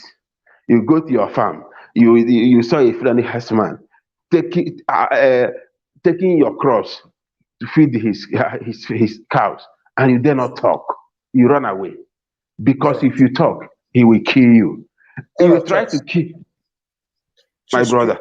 Quickly round up so that we'll let go the last man that just came in time, so we can go round again for 1 minute to round up. So my brother, well, let me wipe my tears because each time I came here and listening to some people, I ask myself so many questions. I ask myself, does it mean that these people are living on their own world, or they don't see? They don't see. They don't watch. Their ear closed, that No. they cannot feel the pain of an ordinary man in Nigeria. Thank Well, you, my brother. thank you, Charles. We are not supposed to reason all the same, but from what we are seeing now, everybody here is on one part. It's only one man that is standing alone, just like Tinubu standing on his own, and everybody is saying Peter Obi. So if it's 1/9, it's no problem. He has the right to say whatever he wants to say. That's very good. Please, let's go talk to us, and after that we go round again for 1 minute because we need to wrap up. Thank you. Thank you, Naija Watch. Thank you for this wonderful opportunity again. It is becoming a habit for me. Every day, if I don't log into this platform, it looks like something is missing from me. I don't know the passion, but I thank you for this good work. Please continue to do this for us. It's helping our people. It's very, very helpful. Thank you. So I know I came a little bit late. I don't know the main topic of the day. So I know that so many people have said their views, said their mind. Yeah, so I don't know the real topic of today. No, just say your mind from what you have heard. Let us not just go back to start all over Okay. again. From what you have heard, just tell us something because we want to go round and round up. Okay. Okay. Yeah. So, like what the last speaker said, that is the main reason why all of us collectively, we have to fight and take back our country. Because yesterday I listened to Governor Autumn, what the man said, you can see the anger in him. And so many of our leaders have the same anger because if you don't support this current government, they will take away all your powers. They can't give you loan, they can't give you any resources. Anything you want, they will make sure they sit on it and nothing will happen. So we don't need this kind of people in our country anymore. They can't help us move forward. So, like in Nigeria today, we celebrate impunity. Look at the Speaker of the House of Representatives just celebrated his 60th birthday, and everybody is hailing him, everybody is congratulating him, everybody is giving him this and that. And this is in a country where 10 to 20 of Nigerians are dying on daily basis. Nobody talk about it. So all I have to say, my fellow Nigerians, this is the time. This is those moments. 2023 is that year that all of us collectively, as I said, I have my ticket to be in Nigeria next year. I went to Nigeria, I get my PVC, I came back to my base, and I promised my people I will be there. I have engaged my people. I have sponsored them to get their PVC, to go and register. So let us continue to engage our people. Let us do our best. Nigeria will be a better place. We all want to go home. Thank you. Thank you very much. We have one person that just joined us. That one will be rounding us with us. Don Salas, you will be rounding us with us. You will not have that enough time to really speak because we are rounding up now. I want to give everybody 2 minutes to round up. So I want to start with you with the 2 minutes of rounding up. So round up with us. Talk to us. Unmute yourself, sir. You are muted.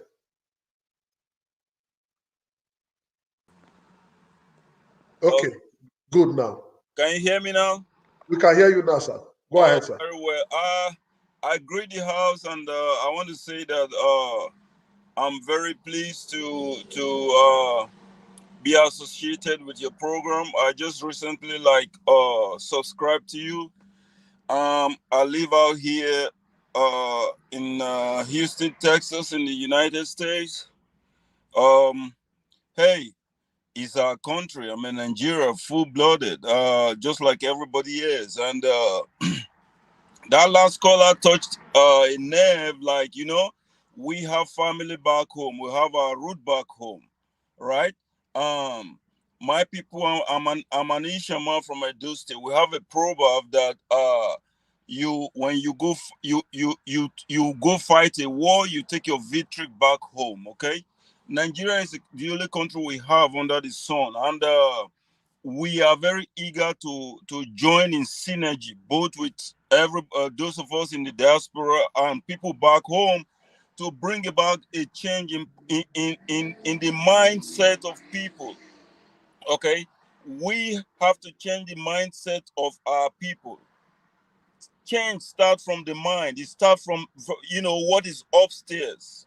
All right, because just like I'm a Christian, the Bible says you cannot build on something that is rotten inside. That is a whitest sepulcher. It's like painting. Like I go home now, go to paint the grave of my grandfather. It's of nothing. But we're talking of what is inside of you. Our mindset have to change. The way we view things, the way we do things, the way we appreciate life. Then we begin to talk about leadership. That is where the leadership qualities of different individuals begin to come out. I'm apolitical in the sense that even here in the United States, there are two parties, right? Republican and Democrat. Hey, I don't belong to neither of them, but I vote every other time. I look at the individual. I'm conservative by nature. I didn't vote the last Republican guy. Right? No, because I'm not acting to the conservative principle, but the person himself was a different human being that I didn't want to be associated with. The same thing with back home. We should begin to think about, like, who are the people who can bring about change in our country? It don't matter whether it's youth, elderly, or people that are of a matured age. No, we're looking at people who have the antecedent to bring about change, who will serve the people. This is where we should begin to look at. Then, as per these social ills and vices of terrorism and every other thing, brother, the government knows what is happening. It is the Sahel problem. The people from the Sahel have ganged up with a few northern brothers, a few northern politicians to take over Nigeria. We should not let it happen. The Hausa people should not let it happen. The Jukum, the Middle Belters, from those of us from the south, from the north, should refuse to let people from the outside bring bad and evil influence to come and take over Nigeria. I tell you, the youth and people from look. I'm from the military background, right? I was born and raised in Kaduna. I speak Hausa, Igbo, Yoruba fluently. You know where I learned all that language? In the barrack. Because people from all walks of life live together in the barrack, like as one, as brothers and sisters. You might have an Igbo neighbor on your right and Yoruba man to your left and Ijo man on your front. Look, when you don't even need to learn language. When that man is repeating, hey, 1B, you now be, okay, what is he saying? 1B means come. Look, that is how we learn. It's one country, one people. So I don't, like you said, I shouldn't take much of our time. I'll find time again to interact with you guys, especially if I'm lucky enough to be like not working or busy when you are on air. So I quite appreciate what you're doing, and if there is any way for us to sustain you and support this platform, I'm more than willing to be part of that also. So God bless you. Go for it. You can support us Go ahead. anytime. Go ahead. Ara, my brother. Yes, Yes, sir. Yes, sir. Thank you very much. You can always support us. We have sign you can click if you want to support the amount you can. But what is important now is the situation of our country. We really need to rescue our country, and that's why we are here 24 hours every day to make sure we send the messages. We are spending time, we are spending money, we have staffs. So if you want to support us, you can also join our WhatsApp group. Anytime you interact with one of No, the family. no problem. I know that even without your asking, I do know these things. When a man gives his time to organize people together, he has to be encouraged. And Thank you very much. you will have people that are working with you, equipment to buy, and if it's just the exorbitant airtime. I just came back from Nigeria in February. Okay, I was there from December to so. I know what it is. I'm gonna reach get back with you. All right. All right, thank you. So let me give everybody now just one minute. We're going to round up. Oh, I said 2 minutes before. Okay, let me still make it 2 minutes. The last man just started it, so I'll go from top to bottom now. CM, please talk to us. When you say top to bottom, you know what it means. That is what brought us to our knees. Top to That is bottom. in the Nigeria version. No, we here we are not in the Nigeria. Okay. Well, the thing is, like I always say, people should keep hope alive. Touching on every other thing, what I know is that if no matter who you are, if you leave your country and go to another country, if you commit a crime, they're punishable by law. The law of the country where the offense was deemed to have been committed, we take it course. So the law is not a respecter of anybody. That's what I was taught, and then that is my simple logic about it. Then on the whole, regarding the march to 2023, Nigerians should be wide awake. You can never have enough time to articulate the problem of Nigeria. But one thing I must say is this: I may be wrong. I'm not a prophet. I may not be a seer, but I know Nigeria is playing her last card in terms of being together. If any shenanigans, if they play this their ojoro the way they do it, like somebody said, that will ignite fire. And this time, unlike what happened 67 to 70, there can never be a unity of purpose to fight. Everybody will just be going on his own way. But if that is how we're gonna part ways, well, I don't know. But all I know is that let them not underrate the public opinion sweeping across the country. It doesn't mean, like somebody phoned from Canada either yesterday or a day before, that when he looks at P2B, God is speaking through him, that he doesn't look at Obi as a person. He said God is speaking. Because for the first time, the downtrodden are woken up and they are now asking for what is theirs. They want it in a peaceful way, unlike what happened at NSAS, in which they were misconstrued and shot and killed. This time they say, give us our PVC, let us decide. We don't want to carry arms, just give us our PVC, simply because they've seen somebody who articulates their problems and is willing to offer himself as the pathfinder to provide solution. So if people should listen to the gods, of course the gods are wise, they should better, maybe, or not really maybe, they should better heed the call of public opinion. All right. Yes, anybody can pretend that they don't know what is happening or all this. Whatever alignment that is going to be formed, insofar as is going to be to the benefit of the masses, All right. I will vote for it. Thank All you. right. Thank you very much. Tiobala, talk to us. It's Tiobala. Okay, thank you so much. Hope you can hear me. We can hear you. Please make it brief because we need to go. Okay. I just want everyone to know that the president office is the highest office in the land. So one of the way to demand accountability is to elect credible leader into that office. And one of the way to assess credible leader is to know how it has been in the past and what is doing at present. Like I said before, the three major presidential aspirants or candidates, they are Nigerians.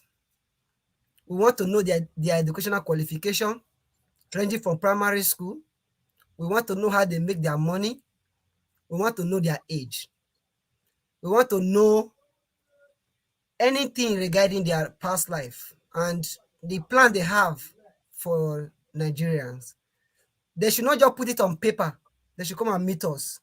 They can go to any media houses. Arise TV is there, channels is there. We want to see them, not them sending representative to come and speak for them. We want to hear from them so that we can ask questions. Otherwise, it will be very difficult. So with that, I also want to use this opportunity to address some of the issue because many Nigerians are willing to make sure Nigeria move forward, but Nigerian leaders have put us in this condition. Nigerians are doing well abroad, but they cannot replicate such things in Nigeria. Reason being that they don't have enabling environment to do so.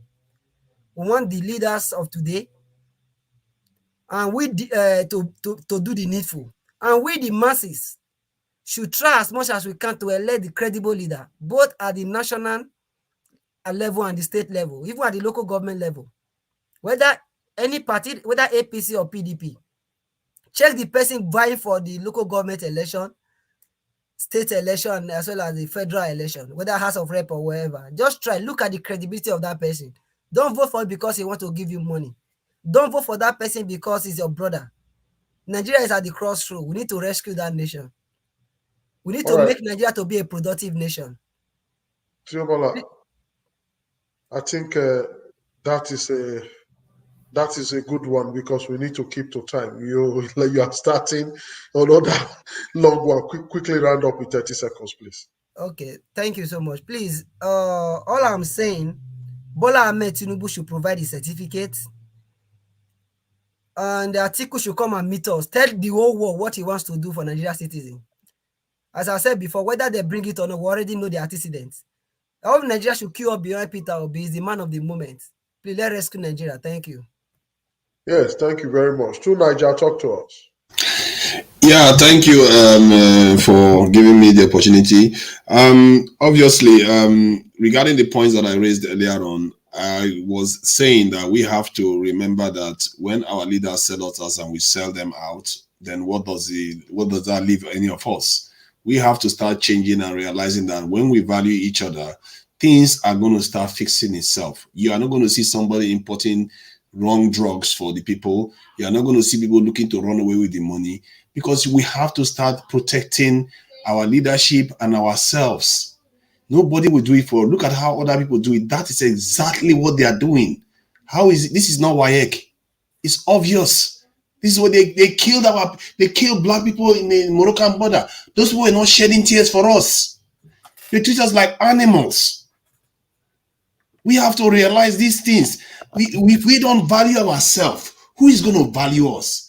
That is common sense. They will look at you and say, they don't value themselves. Why can't we treat them like this? They just treat their people anyhow. Anyway, they kill their people anyhow on the street. They slaughter each other. They throw their leaders to the wolves, and their leaders throw them to the wolves. Like Buhari went to overseas to say our youths are lazy and all. We keep castigating each other, and we know full well when our people end up in office, we encourage them to steal too. And this is the hypocrisy of us all.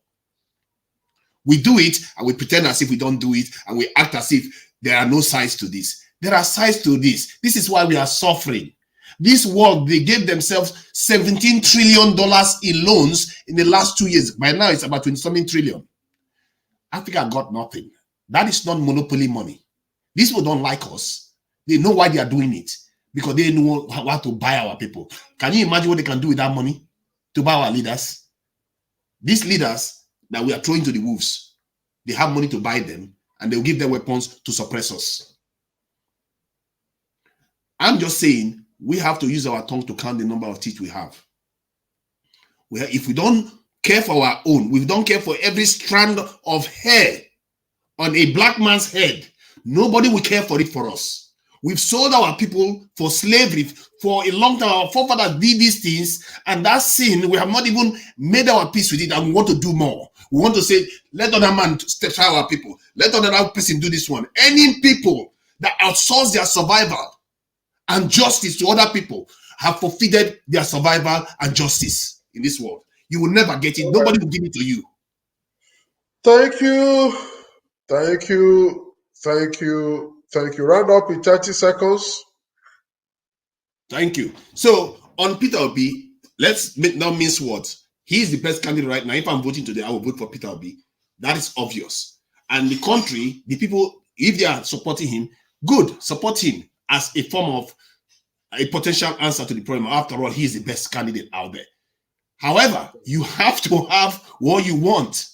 There are forces at play here. This is not a game. This is serious game. We've been suffering for a long time. A massive nation of 200 million people. It's not a game. We have to take it seriously and know what we want from these people. Because other people have their own agenda. Thank you. Thank you, sir. Thank you very much. Alice, talk to us. Alice. Yes, can you hear me? Please talk to us in 2 minutes. Yes, I just want to round up by saying that Peter Obi all the way, and we continue with the momentum that almost all the youths in the whole nationwide, they don't even know themselves. They are singing one song, the song of liberation, the song of get your PVC, the song of Peter Obi, the song of we are tired. So I round up by saying that our leaders are not my own. So they're not my own at all. Good night, everybody. Thank you. Ponsat. Ponsat, please. Thank you very much. And to all the panelists, did a wonderful job. It was just fun listening to everybody. I've lived long enough to know that the unforeseen circumstances are the things that we should worry about. So strategists could do their thing, plotting on how their candidates are going to win this election. But some of us are more cautious. We're looking, like myself. I know this is a conclusory thing. I still want to make the point that some of us should be looking at what the enemy has planned for us. I don't think anybody's going to give anybody power. You have to take the power from them. So when this election, if there is an election, I have a feeling that the chances are maybe 1 in 50 that there'll be an election in Nigeria, because what the enemy did is showing their hands. You come in a country like Nigeria, where we've moved to where we had a civilian, a gentleman like Jonathan coming to power by mistake. But somehow, these forces came and removed Jonathan, giving all kinds of cockamamie excuses. Yeah, Jonathan is not a Jeffersonian president. We can't go from what we had to somebody, whoever is your favorite president in the whole world. You have to crawl before you walk. He wasn't planned to be president, but we had him by accident. But these same forces that I'm talking about yanked that from him illegally. That was rigging, obviously. There's no way Buhari will beat Jonathan in an election, even with we stupid Nigerians. But now, what they did when they got that power is what we have to look at. These people are not kids. They came into power and they put in. Yeah. Yes. Please, round about. You use another word against stupid Nigerians. Oh, okay. I apologize for that again. Is that a bad thing? Yes. Okay. I take it back. Let me substitute it with people who are not doing the right thing. I'm sorry. Good. I really do mean it. Better language. Okay, thank you. And so what they came in there, they put in. Think about that in a country such as Nigeria, they put in the EFCC chairman from one region, the what is the election body there, INEC chairman, same region. As a matter of fact, with the case of EFCC, we have never ever had a Christian or a Southerner as the chairman of that body, even though a Christian president created the body. So we've never had that. We've never had a custom chief or immigration chief from the South or a Christian. Never. So you have all those bodies, the chief of army and everything, and they in front of us removed Chief Justice on again illegally without participation of the Senate. So they put in all these parastatals and the military and whatever you name it, they put them in there.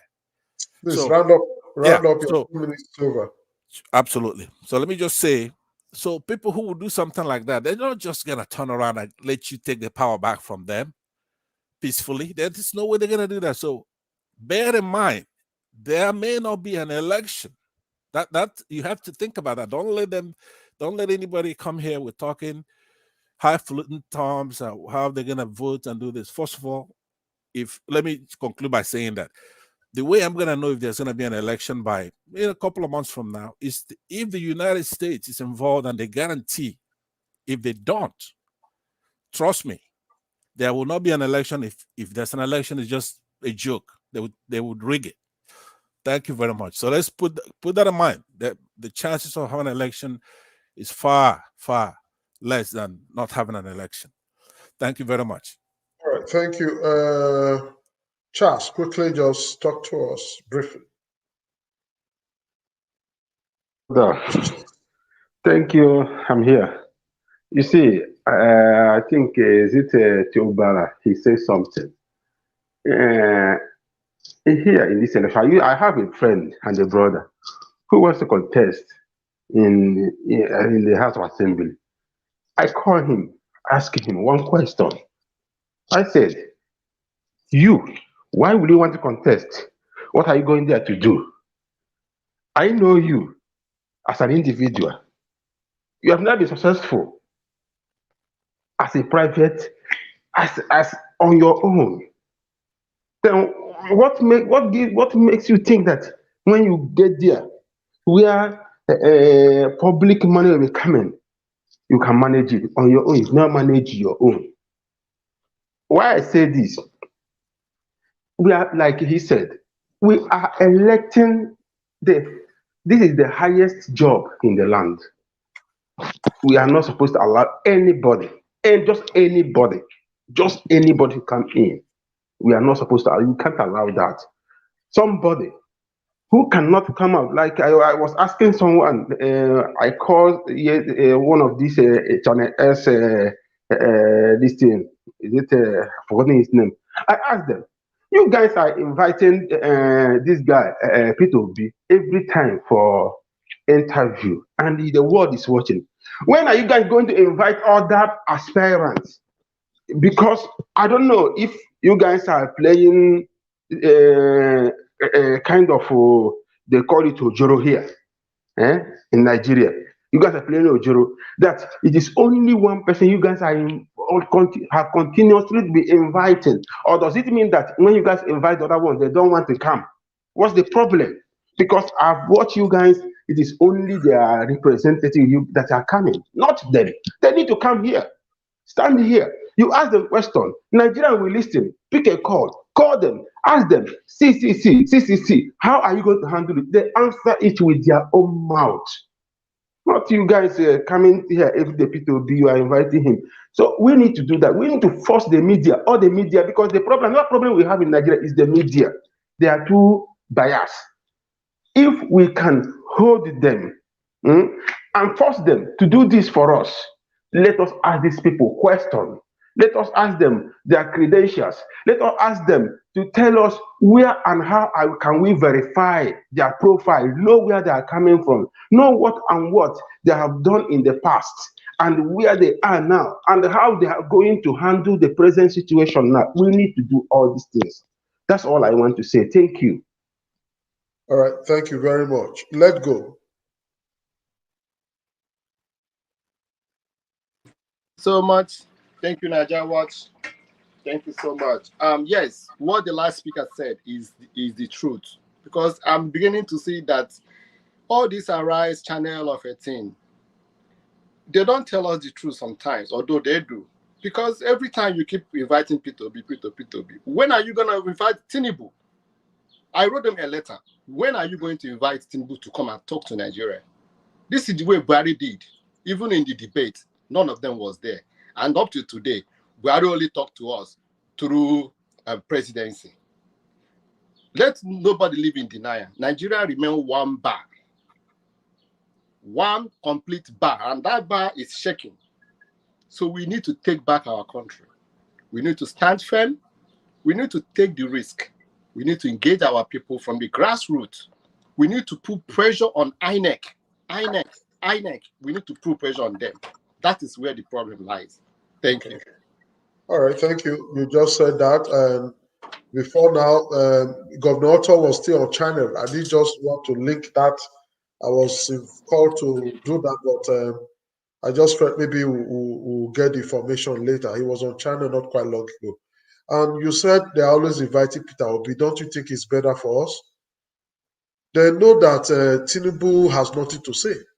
He's going to tell you, Emelu, call me, or something. So they understand that it is not useful calling him on channel. For me, I think inviting Peter Obi all the time, it's like he has started his campaign. Indirectly, it's like he has started telling Nigerians the right thing. I just think they are doing the best for inviting, because they believe in him. They believe in his movement. So he's somebody you believe in that we invite. Like I'm inviting a lot of people, say, come here. There are people who are just, please just come, please just come. Because I know they are useful. You don't expect to go and invite somebody that's not useful. No, I will invite somebody that's not useful. So I will allow Mr. Moriyu to finally close us up so that we can go. Lefty, I have something to say. Who is saying that, Tiobala? Yes. No, let Moriyu talk, please. I need to go. No, it's just an insertion. If you finish. Okay, Mr. Moriyu, talk to us. All right, bro. Well done, bro. Thank you for the good job you're doing. Yeah, I was actually on initially, but I lost my place and I was doing something on the background. Thank you for your wonderful contributions and everything. Like the last speaker, I just want to make a rebuttal to what the last speaker said. The moderator has already dealt with the issue. Publicity is a big advantage for Obi. They are not being biased for inviting Obi. The more interview he grants, the more publicity, the more followership he got. And again, it doesn't mean they are not extending the invitation to Atiku or Tinubu. What do they have to say? They want to shield them. You could see what they do when they are on stage. They want to make sure they don't talk because they know what is going to come out of them. Like Tinubu, for example, is becoming very clear that the guy is mentally and physically unstable. It's becoming clear, visible to the blind and audible to the deaf that the guy is incoherent. So their managers want to do everything to shield them. So publicity is good for Obi. The more publicity he has, the better for us. So don't take it as a bias. Like I said the other day, you need 3 M's in anything you do, especially in politics. You need consistent. You need a loyal membership. The first M. The other one, which cannot shy away from, is the money, because you need to mobilize people and pay your agent and do other logistics. And the most powerful one among them is media. You need media. If you don't have media around you, you are like somebody walking in the dark. Nobody will know what you're doing. So that one should not be seen as a bias, but as an advantage. Having made that rebuttal, I want to go briefly on the outburst of Autumn. Yeah, enough of he has spoken. He's very outspoken. I understand, and I like him too. But then, how time we begin to translate this spokenness to reality on the ground? Now that you have been shown the red card, you're no longer hiding that you are not wanted in where you belong. I don't like a situation where people like political party more than the people whose interests they're supposed to represent. You set up a committee. This is not the first time you're setting up a committee. There was a committee that was set up to look into the zoning arrangement. Overwhelmingly, they all supported zoning. They came up with a decision unanimously. There was no one missing in that committee that it is the turn of the South. So in your child, you single-handedly turned down the decision of that committee, the decision reached by that unanimous decision reached by that committee, just to pave way for an article to come in. They turned down their zoning. This is my anger. This is my grudge for these people. Do they only need to come out and complain when it's not favoring them? Or they should also complain for them when it's not favoring the public. I don't hate Wike, for example. I like his hard boss. I like his ruggedity. I like his courage. I like his, outspokenness. But then, they must not only look to their own selfish direction. Let us continue to hear from them. Let them continue to be on the side of people. Not PDP. I've been in PDP since 1999. I never left PDP. You don't want to see anything wrong in your party. What is good for the goose is good for the gander. If it is wrong, say it is wrong.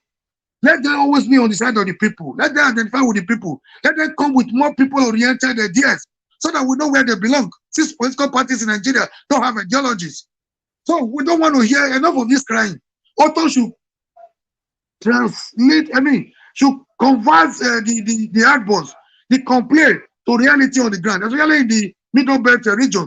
Now that they have been given the red card to let them know that you don't belong to you're not actually where they say you belong to. They can always manipulate you for their political convenience. Now, we have an OB who is also a Satana. Let's study around this guy so that together we can make the change. So if we have OB as a president, it's also a startup president. The one Wike has been fighting for is not lost completely. Fayoshe, his brother that was shouting Satan president already, has already joined, mobilizing for Tinubu, his brother somewhere. So Autumn and Co. Wike has a good followership. This should be translated into support for an OB, which is also a certain presidency. Together we can make the change. I need the front for others to contribute. Thank you very much, my brother. There's no others. I just allow you to round up. There is no others. We are rounding up. We want to thank everybody. It's actually Kashish shows. She has a network problem. Probably that's why I'm standing in for her. I want to thank every one of us that have been able to, both the viewers, those on the panel section, those on the comment section, and those that have called in. I want to say thank you for joining us. Please continue to join us and support us. We are here for you, and without you, we wouldn't be here. I normally end my show anytime with a very good obese music, but I have a very nice one now. This one is so that a lot of people don't see us as being tribalistic. This one is different. You judge yourself. This one is not an English song, rather an Igbo song. But when you hear the song, probably you like it. So I want to say bye-bye, all of us. It's better than sacrifice.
So see you tomorrow. Bye-bye.